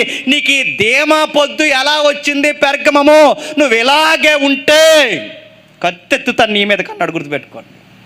ఆ సంఘం మీదకే కాదు, నీ సంఘం మీదకి, నా సంఘం మీదకి, నీ సంసారం మీదకి, నా సంసారం మీద కూడా ఇలాగే ఉంటే దులుమాడతాడు. గుర్తుపెట్టుకో. నువ్వు అనుకుంటున్నావు 3 రోజులు సభలకు వచ్చానంటే సభలకు వస్తే సరిపోదు, సాక్ష్యంతో నిలబడతావా అడుగుతాడు. గుర్తుపెట్టుకో. నువ్వు అనుకుంటున్నావు నేను దేవుని కోసం 4 మాటలు చెప్పి వచ్చేసానంటే ఆ మాట ఫ్రీగా ఉన్నప్పుడు కాదు, కంఫర్ట్ జోన్ ఉన్నప్పుడు కాదు, నీకు వ్యతిరేకమైన జోన్ తయారైనప్పుడు కూడా చెప్పగలవా? ప్రభుత్వాలు వ్యతిరేకమైన, స్నేహితులు శత్రులు అయిపోయినా నిలబడగలవా? నువ్వు నిలబడవు. నువ్వు ఎలాంటి వాడు, ఎలాంటి దానో తెలుసా? నీకు ఎంతసేపు చర్చకు వచ్చినా ఏమిస్తావు? ఏమివ్వాలి? నీ కళ్ళు ఒళ్ళు మర్చిపోయిన విషయం ఏంటి చెప్పినా? నీ కొరకు ప్రాణం ఇచ్చాడు, నీకు నీకేమివ్వాలి చెప్పు? నీ కొరకు రక్తం కాచాడు, ఇంకేమివ్వాలి? పరలోకమందున్న దేవుడు నీ ఆకారంలో ఇళ్ళలోకి వచ్చాడు, నీకేం కావాలి? నీకు ఇంకేం కాదు. సాతానుగాడు ఒక ట్రిక్ మనకి నేర్పించాడు. ఆదివారం పోతే మనకి ఎలాంటి అనుకూలమైన బోధలు కావాలి తెలుసా? నీకు ఎంతసేపు ఆశీర్వాదం బోధలే కావాలి.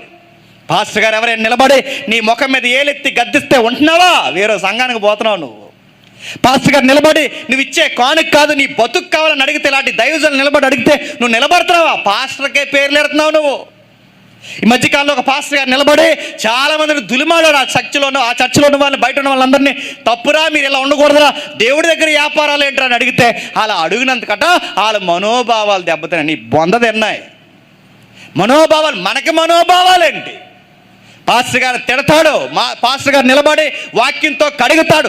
సంఘం అంటేనే నీలో ఉన్న చీకటిని కడిగి పడేయడానికే ప్రతి ఆదివారం నిలబడి ఉంటుంది. నీకు బుజ్జగిస్తారనుకుంటున్నావు బైబిల్ పట్టుకుని? పాస్టర్లు ఏమనకూడదట, పెద్దలు ఏం గద్దించకూడదట. అంటే నువ్వు ఇక్కడికి వచ్చి సాటింగ్ చేసుకుని నేనేమనకూడదు, చంపేస్తారు సాటింగ్ చేసామంటే ఇక్కడికి వచ్చి. నేను అడుగుతున్నాను, మీ దైవజనులు మంచోలేమో, మీ సంఘ పెద్దలు మంచోలేమో, మా సంఘంలో కానీ ఇలాంటివి జరిగాయో అయ్యారు నా చేతిలో, ఇంకంతే. ఇక నడుతున్నాను, సంఘం ఇదే, సంత కాదు, బజారు కాదు ఇది. ఆ రోజు అడిగాడు, పర్లేదులే కాదు, గట్టిగా విశ్వాసం చేతబట్టుకునే వాళ్ళు నీ మధ్య ఉండేవారు, ఉండేదానివి. సంఘమా ఏమయ్యావి ఈ మధ్య? ఎంత భయం లేకుండా 3 గంటల సినిమా చూస్తున్నావు, ఎంత భయం లేకుండా సీరియల్ చూస్తున్నావు, ఎంత భయం లేకుండా బూతులు మాట్లాడుతున్నావు, ఎంత భయం లేకుండా ఇతరుల పండుగల్లో కలుస్తున్నావు, ఎంత భయం లేకుండా నీ స్నేహం అనే పేరు అడ్డు పెట్టుకుని దేవునికి వ్యతిరేకమైన వాటిలో ఎన్నిటిలో చేతులు గడుపుతున్నావు. ఎంత భయం లేకుండా తయారయ్యావు నువ్వు. బాప్టిజం తీసుకున్న రోజులు ఏమైపోయాయి? పేరు మార్చుకున్న రోజులు ఏమైపోయాయి? తొలినాళ్ళలో ఆ ఆవేశం, ఆ ఉద్యమం ఏమైపోయింది? దేవుడు అంటే పరిగెట్టుకొచ్చేవాడివే, ఆ విశ్వాసం ఏమైపోయింది? డబ్బుకి మరిగావా? సుఖానికి మరిగావా?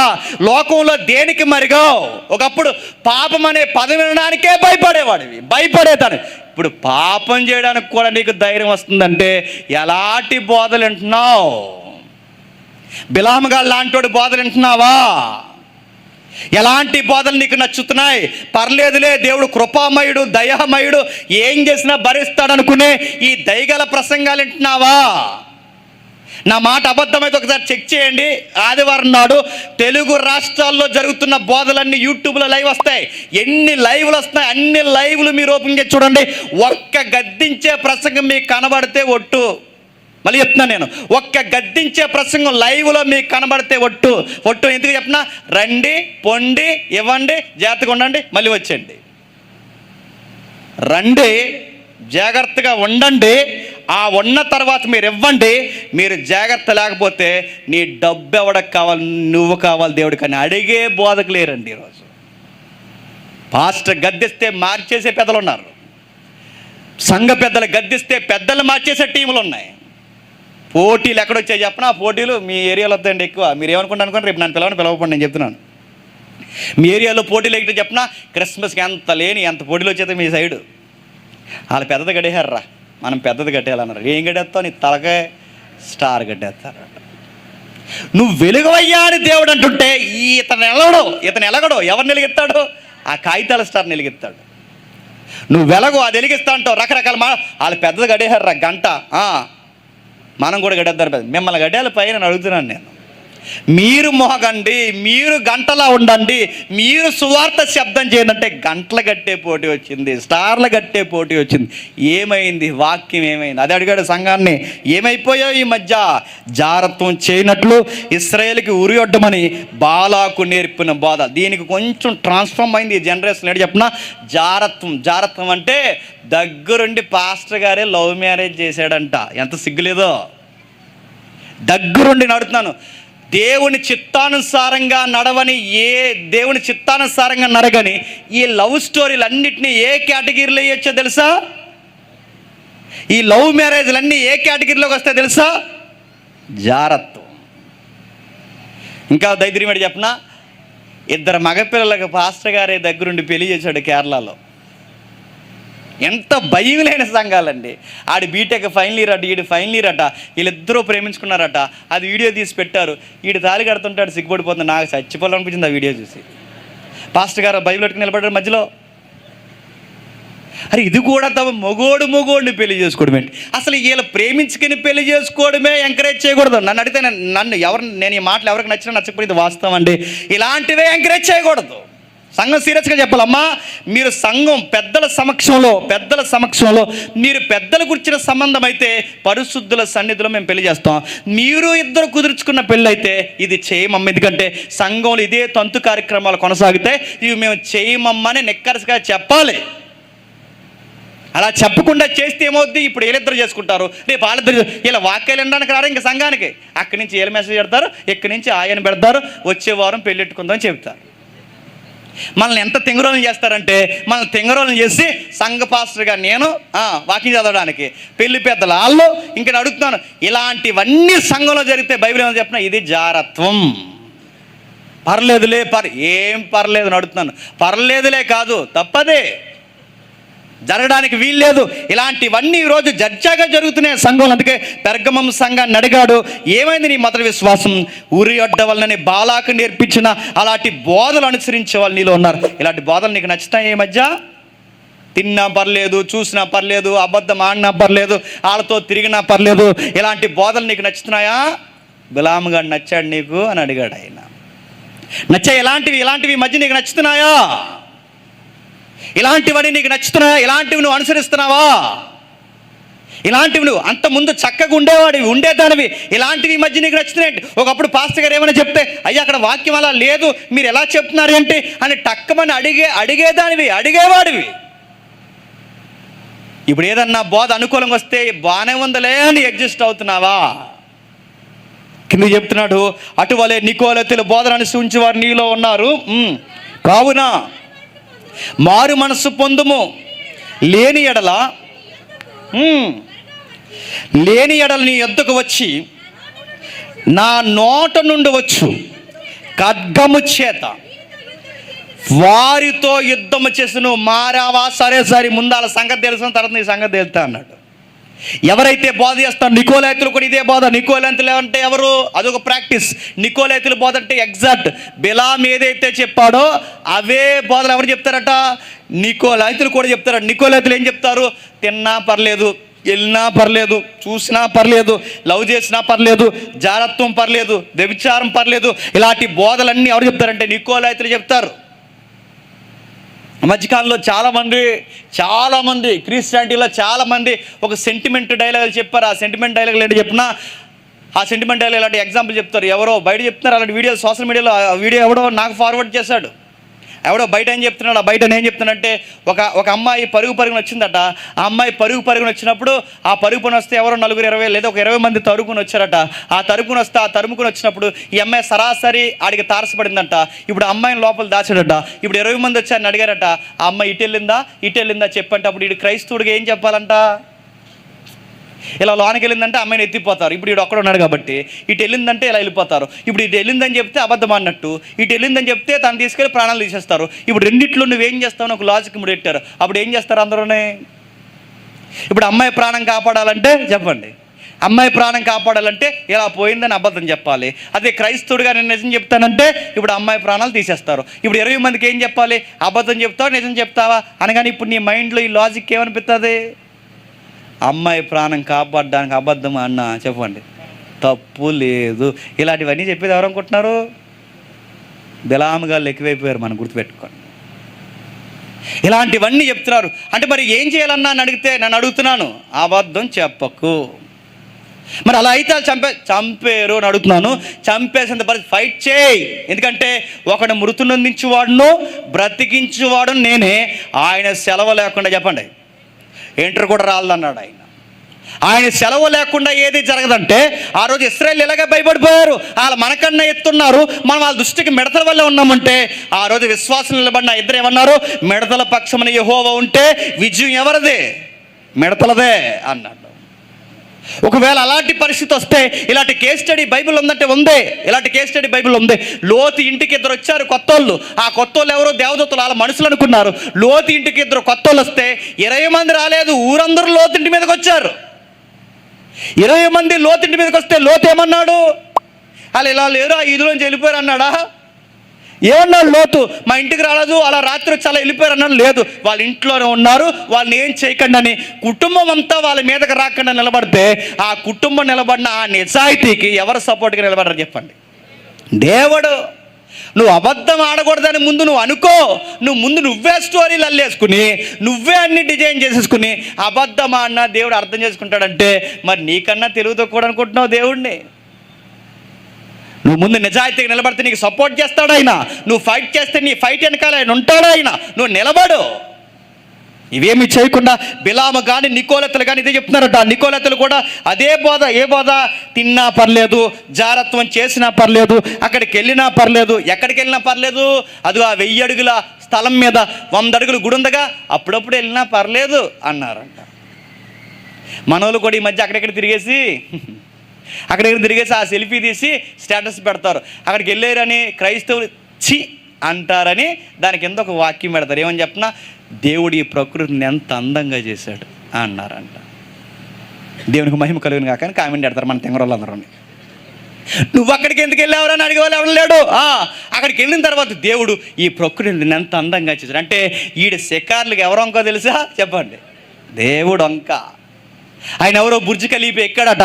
ఆ ఖలీఫా నుంచి ఫోటో తీసి అక్కడి నుంచి దూకాడట. ఆ దూకుతున్నప్పుడు దేవుడు అక్కడ అన్నాడట, మానవులకి దేవుడు ఎంత జ్ఞానం ఇచ్చాడు, దేవునికి మహిమగా. నిన్ను ఎవడెక్కమన్నాడు బుర్జ్ ఖలీఫా? నువ్వు బుర్జ్ ఖలీఫా ఎక్కి నీకు డబ్బులు ఎక్కువైపోయినాయి. బుర్జ్ ఖలీఫా ఎక్కి విశ్వాసులు డబ్బులు ఎక్కువైపోయినాయి నీకు. మరొక ఆయన ఉన్నాడు, ఆయన ఎవరో ఎక్కడికి వెళ్ళాడట. ఎక్కడో నడుస్తున్నాడు, ఆ సెలయేరు దగ్గర కూర్చున్నాడు. ఆ సెలయేరు దగ్గర కూర్చుని, మరి ఈయన స్టిల్ జీవించాలిగా పోజు. అందరూ హీరోల్లో ఫీల్ అవుతున్నారు మధ్య.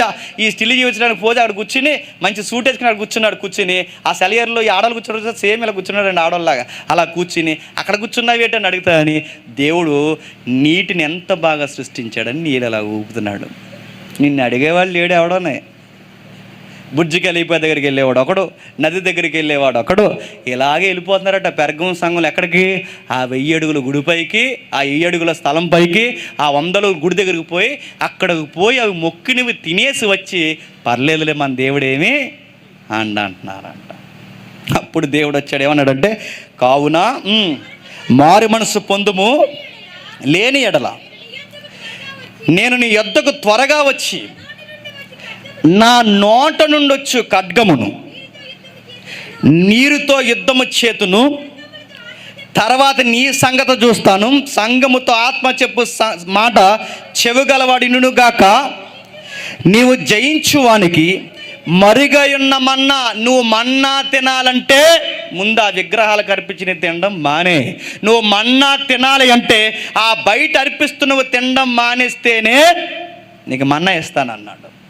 నువ్వు అందిని కాడల్లా కలిపిన కాడల్లా తినేస్తుంటే, నువ్వు విశ్వాస సంబంధమైనవేంటో ప్రేమతో పెట్టినవేంటో తెలియకుండా నువ్వు కలిపి కలగూర వంటంగా తింటే దేవుడు అన్నాడు, నీకు మన్నా ఇవ్వనగాక ఇవ్వనన్నాడు. అంతే. నువ్వు మన్నా తినాలంటే ముందు ఆ విగ్రహాలకు అర్పించినవి తినడం మానే. నెక్స్ట్, మరియు అతనికి తెల్ల రాతినిత్తును, ఆ రాతి మీద చెక్కబడిన ఒక కొత్త పేరుండును, అది పొందిన వానికే కానీ మరి ఎవరికి తెలియదు. తెల్లరాత ఏంటి? తెల్లరాత అంటే ఆ రోజుల్లో ఆహ్వాన పత్రిక అన్నమాట. ఎవరైనా మన ఫంక్షన్కి ఆహ్వానించారనుకోండి, ఏం చేస్తారండి? జాతకు వచ్చాడని వెళ్ళిపోరు. ఏం చేస్తారు చెప్పండి? ఓ కార్డు ఇస్తారు. ఆ కార్డు ఇచ్చా ఇదే దాన్ని ఏమంటారు? తెలుగులో శుభలేఖ. ఆ శుభలేఖ ఇచ్చి, ఇదిగో మీరు ఈ శుభకార్యానికి రండి. ఆ శుభలేఖ ఇస్తున్నప్పుడు ఏం చేస్తారా, దాని మీద పేరు రాస్తారు. పేరు రాసి, ఇదిగో మీరు తప్పకుండా ఈ కార్యక్రమానికి రండి, మా ప్రేమ విందులో మీరు పాల్గొనండి అంటారు. దేవుడు కూడా ఒక విందు ఎట్టాడట. ఆ విందు పేరు ఏంటి చెప్పిన, గొర్రెపిల్ల వివాహ మహోత్సవం. దేవుడు కూడా ఒక విందు ఏర్పాటు చేశాడట. అది ఒక రోజు నిత్యత్వంలో జరగబోతుంది. ఆ ఇందుకు రావాలి అంటే వెల్కమ్ చెప్పడానికి లేదా లోపలికి రావడానికి పర్మిషన్ కార్డు ఉండాలట.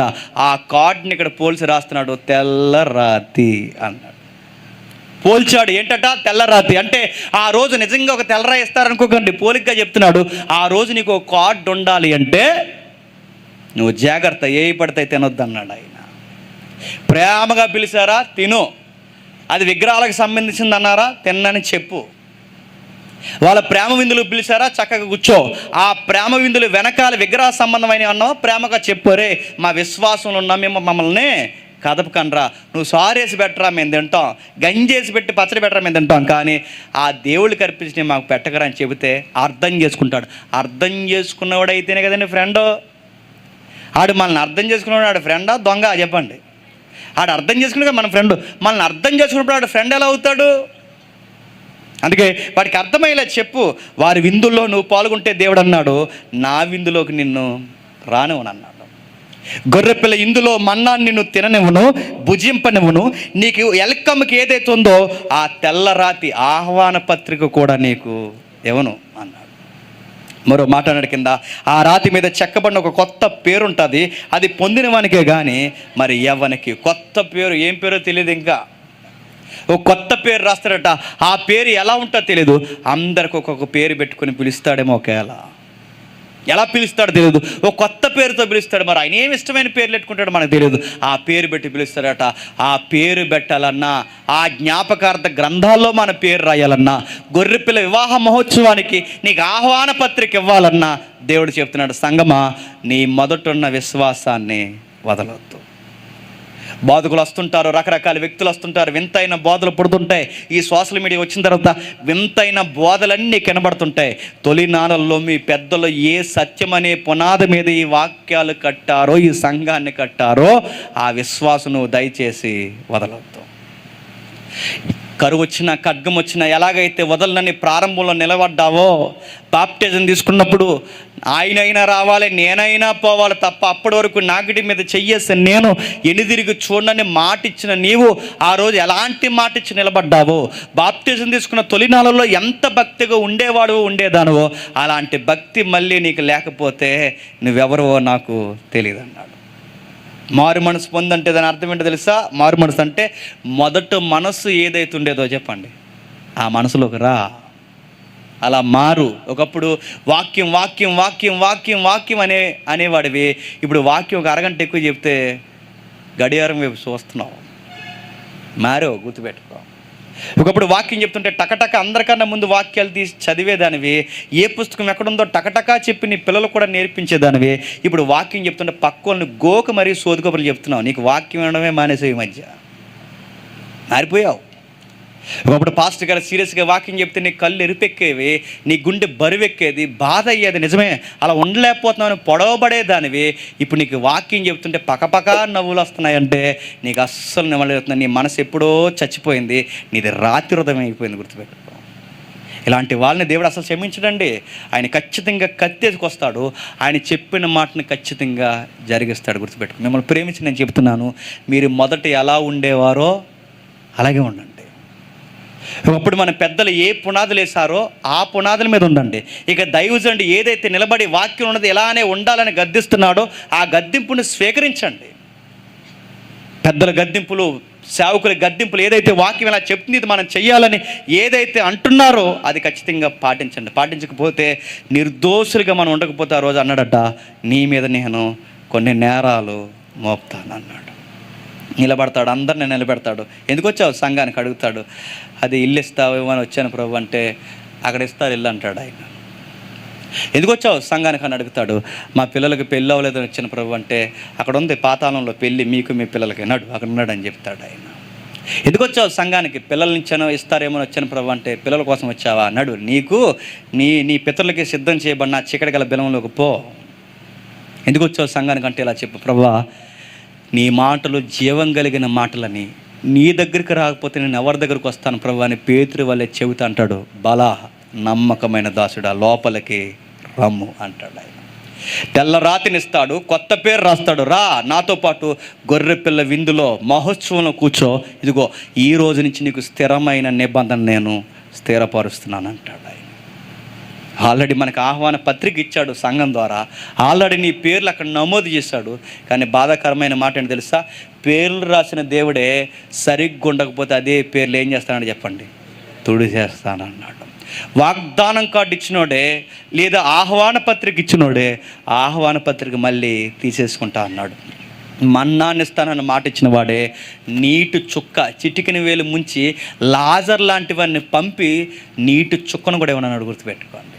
ఈ దేవుడు ఎంత ప్రేమిస్తాడో, ఎంత ఆహ్వానిస్తాడో, అంత నిక్కర్సుగా నీకు లేకపోతే మళ్ళీ మళ్ళీ చెప్తున్నాను, ఎంత ప్రేమిస్తాడో ఆయనతో తేడా వస్తే చెప్పండి అంత దూరం పెడతాడు. ఒకప్పుడు నువ్వు ప్రేయర్ చేసిన వెంటనే నీకు జవాబు ఇస్తాడు. ఇప్పుడు ప్రేయర్ చేసినా నీకు జవాబు ఇవ్వడానికి ఇష్టపడలేదంటే ఏదో మారవు, గుర్తుపెట్టుకో. అన్ని సందర్భాలు కాకపోయినా సంథింగ్ నీలో ఏదో మార్పు వచ్చింది, ఆ మార్పు నీకు తెలియజేస్తాడు ఆయన. పెరగమం సంఘం చూసి ఏమి నేర్చుకోవాలంటే, మన చుట్టూ ఎన్నో సాతాన సంబంధమైన పెరిగిపోయి ఉండొచ్చు. మన చుట్టూ గవర్నమెంట్ రోజు రోజుకి మన మీదకే దాడికి దిగొచ్చు. మన చుట్టూ శత్రువులు మోకలు పెరిగిపోయి ఉండొచ్చు. ఎక్కడికి పోతే ఎన్నో జరుగుతున్నాయి, ఆ గుళ్ళు దగ్గరికి పోతాను ఎన్నో నమ్మకాలు పెరిగి ఉండొచ్చు. అక్కడికి పోతే రకరకాల పనులు చేసిన తప్పు కదనే విపరీత దేవుళ్ళు రావచ్చు. కానీ ఇవన్నీ పెరిగిపోయిన సంఘముగా నువ్వు ఎప్పుడు చెప్పండి మారకూడదు. ప్రభుత్వాలు తిరగబడినా మారకూడదు, మనలో చాలామంది మారిపోయినా మారకూడదు, మనల్ని దేవుడు నమ్మినందుకు మనం చంపుతున్నా మనం మారకూడదు. ఎందుకంటే మనం గొర్రెపిల్లకి మాట ఇచ్చాం, ఆయన వచ్చేంత వరకు లేదా నేను చచ్చేంత వరకు నా విశ్వాసం ఇంచు కూడా కదలదని ఎప్పుడైతే అంటావో అప్పుడు దేవుడు అంటాడు, నీలాంటి వారి కొరకే యుగాలు వేయకముందే, జగత్తు పునాది వేయబడక ముందే నీ కొరకు సిద్ధం చేసిన నిత్యత్వాన్ని స్వతంత్రించుకో రా అని మనల్ని ఆహ్వానిస్తాడు. ఎందుకంటే ఆయన ఒక నిశ్చితార్థం చేసుకున్న గొర్రెపిల్లకి వివాహానికి గొర్రెపిల్లకి భారీగా మనం సిద్ధపరచుకున్నాడు. ఆ భార్యగా ఉండాల్సిన మనం గుర్తుపెట్టుకునే, భార్య అంటే భార్యలాగా ఉండండి. భర్తకి వ్యతిరేకమైన పనులు చేస్తారని మళ్ళీ చెప్తున్నాను, ఏదైనా సహిస్తాడు కానీ ఆయనకి వ్యతిరేకమైన పనులు చేస్తే అస్సలు సహించలేడు. పెరగమ సంఘం నీకు నాకు నేర్పిస్తుంది, ఎంత వైభాగ్యం ఉన్నా, ఎంత మంచి అనిపోయినా, ఏమైపోయినా, మళ్ళీ మళ్ళీ మోడీ గారు వచ్చినా, ఎన్నిసార్లు జరిగినా, ఎన్ని వ్యతిరేకమైన చట్టాలు వచ్చినా మా దేవుడిని ఎరుగుమని అనముగాక చెప్పండి. అనమని ఏ సంఘం అయితే అంటుందో ఆ సంఘము నిజమైన క్రీస్తు రక్తం ఇచ్చి సంపాదించిన సంఘం. ఆ సంఘము మీద ఉన్నాక. ఆమేన్, ఆమేన్, ఆమేన్.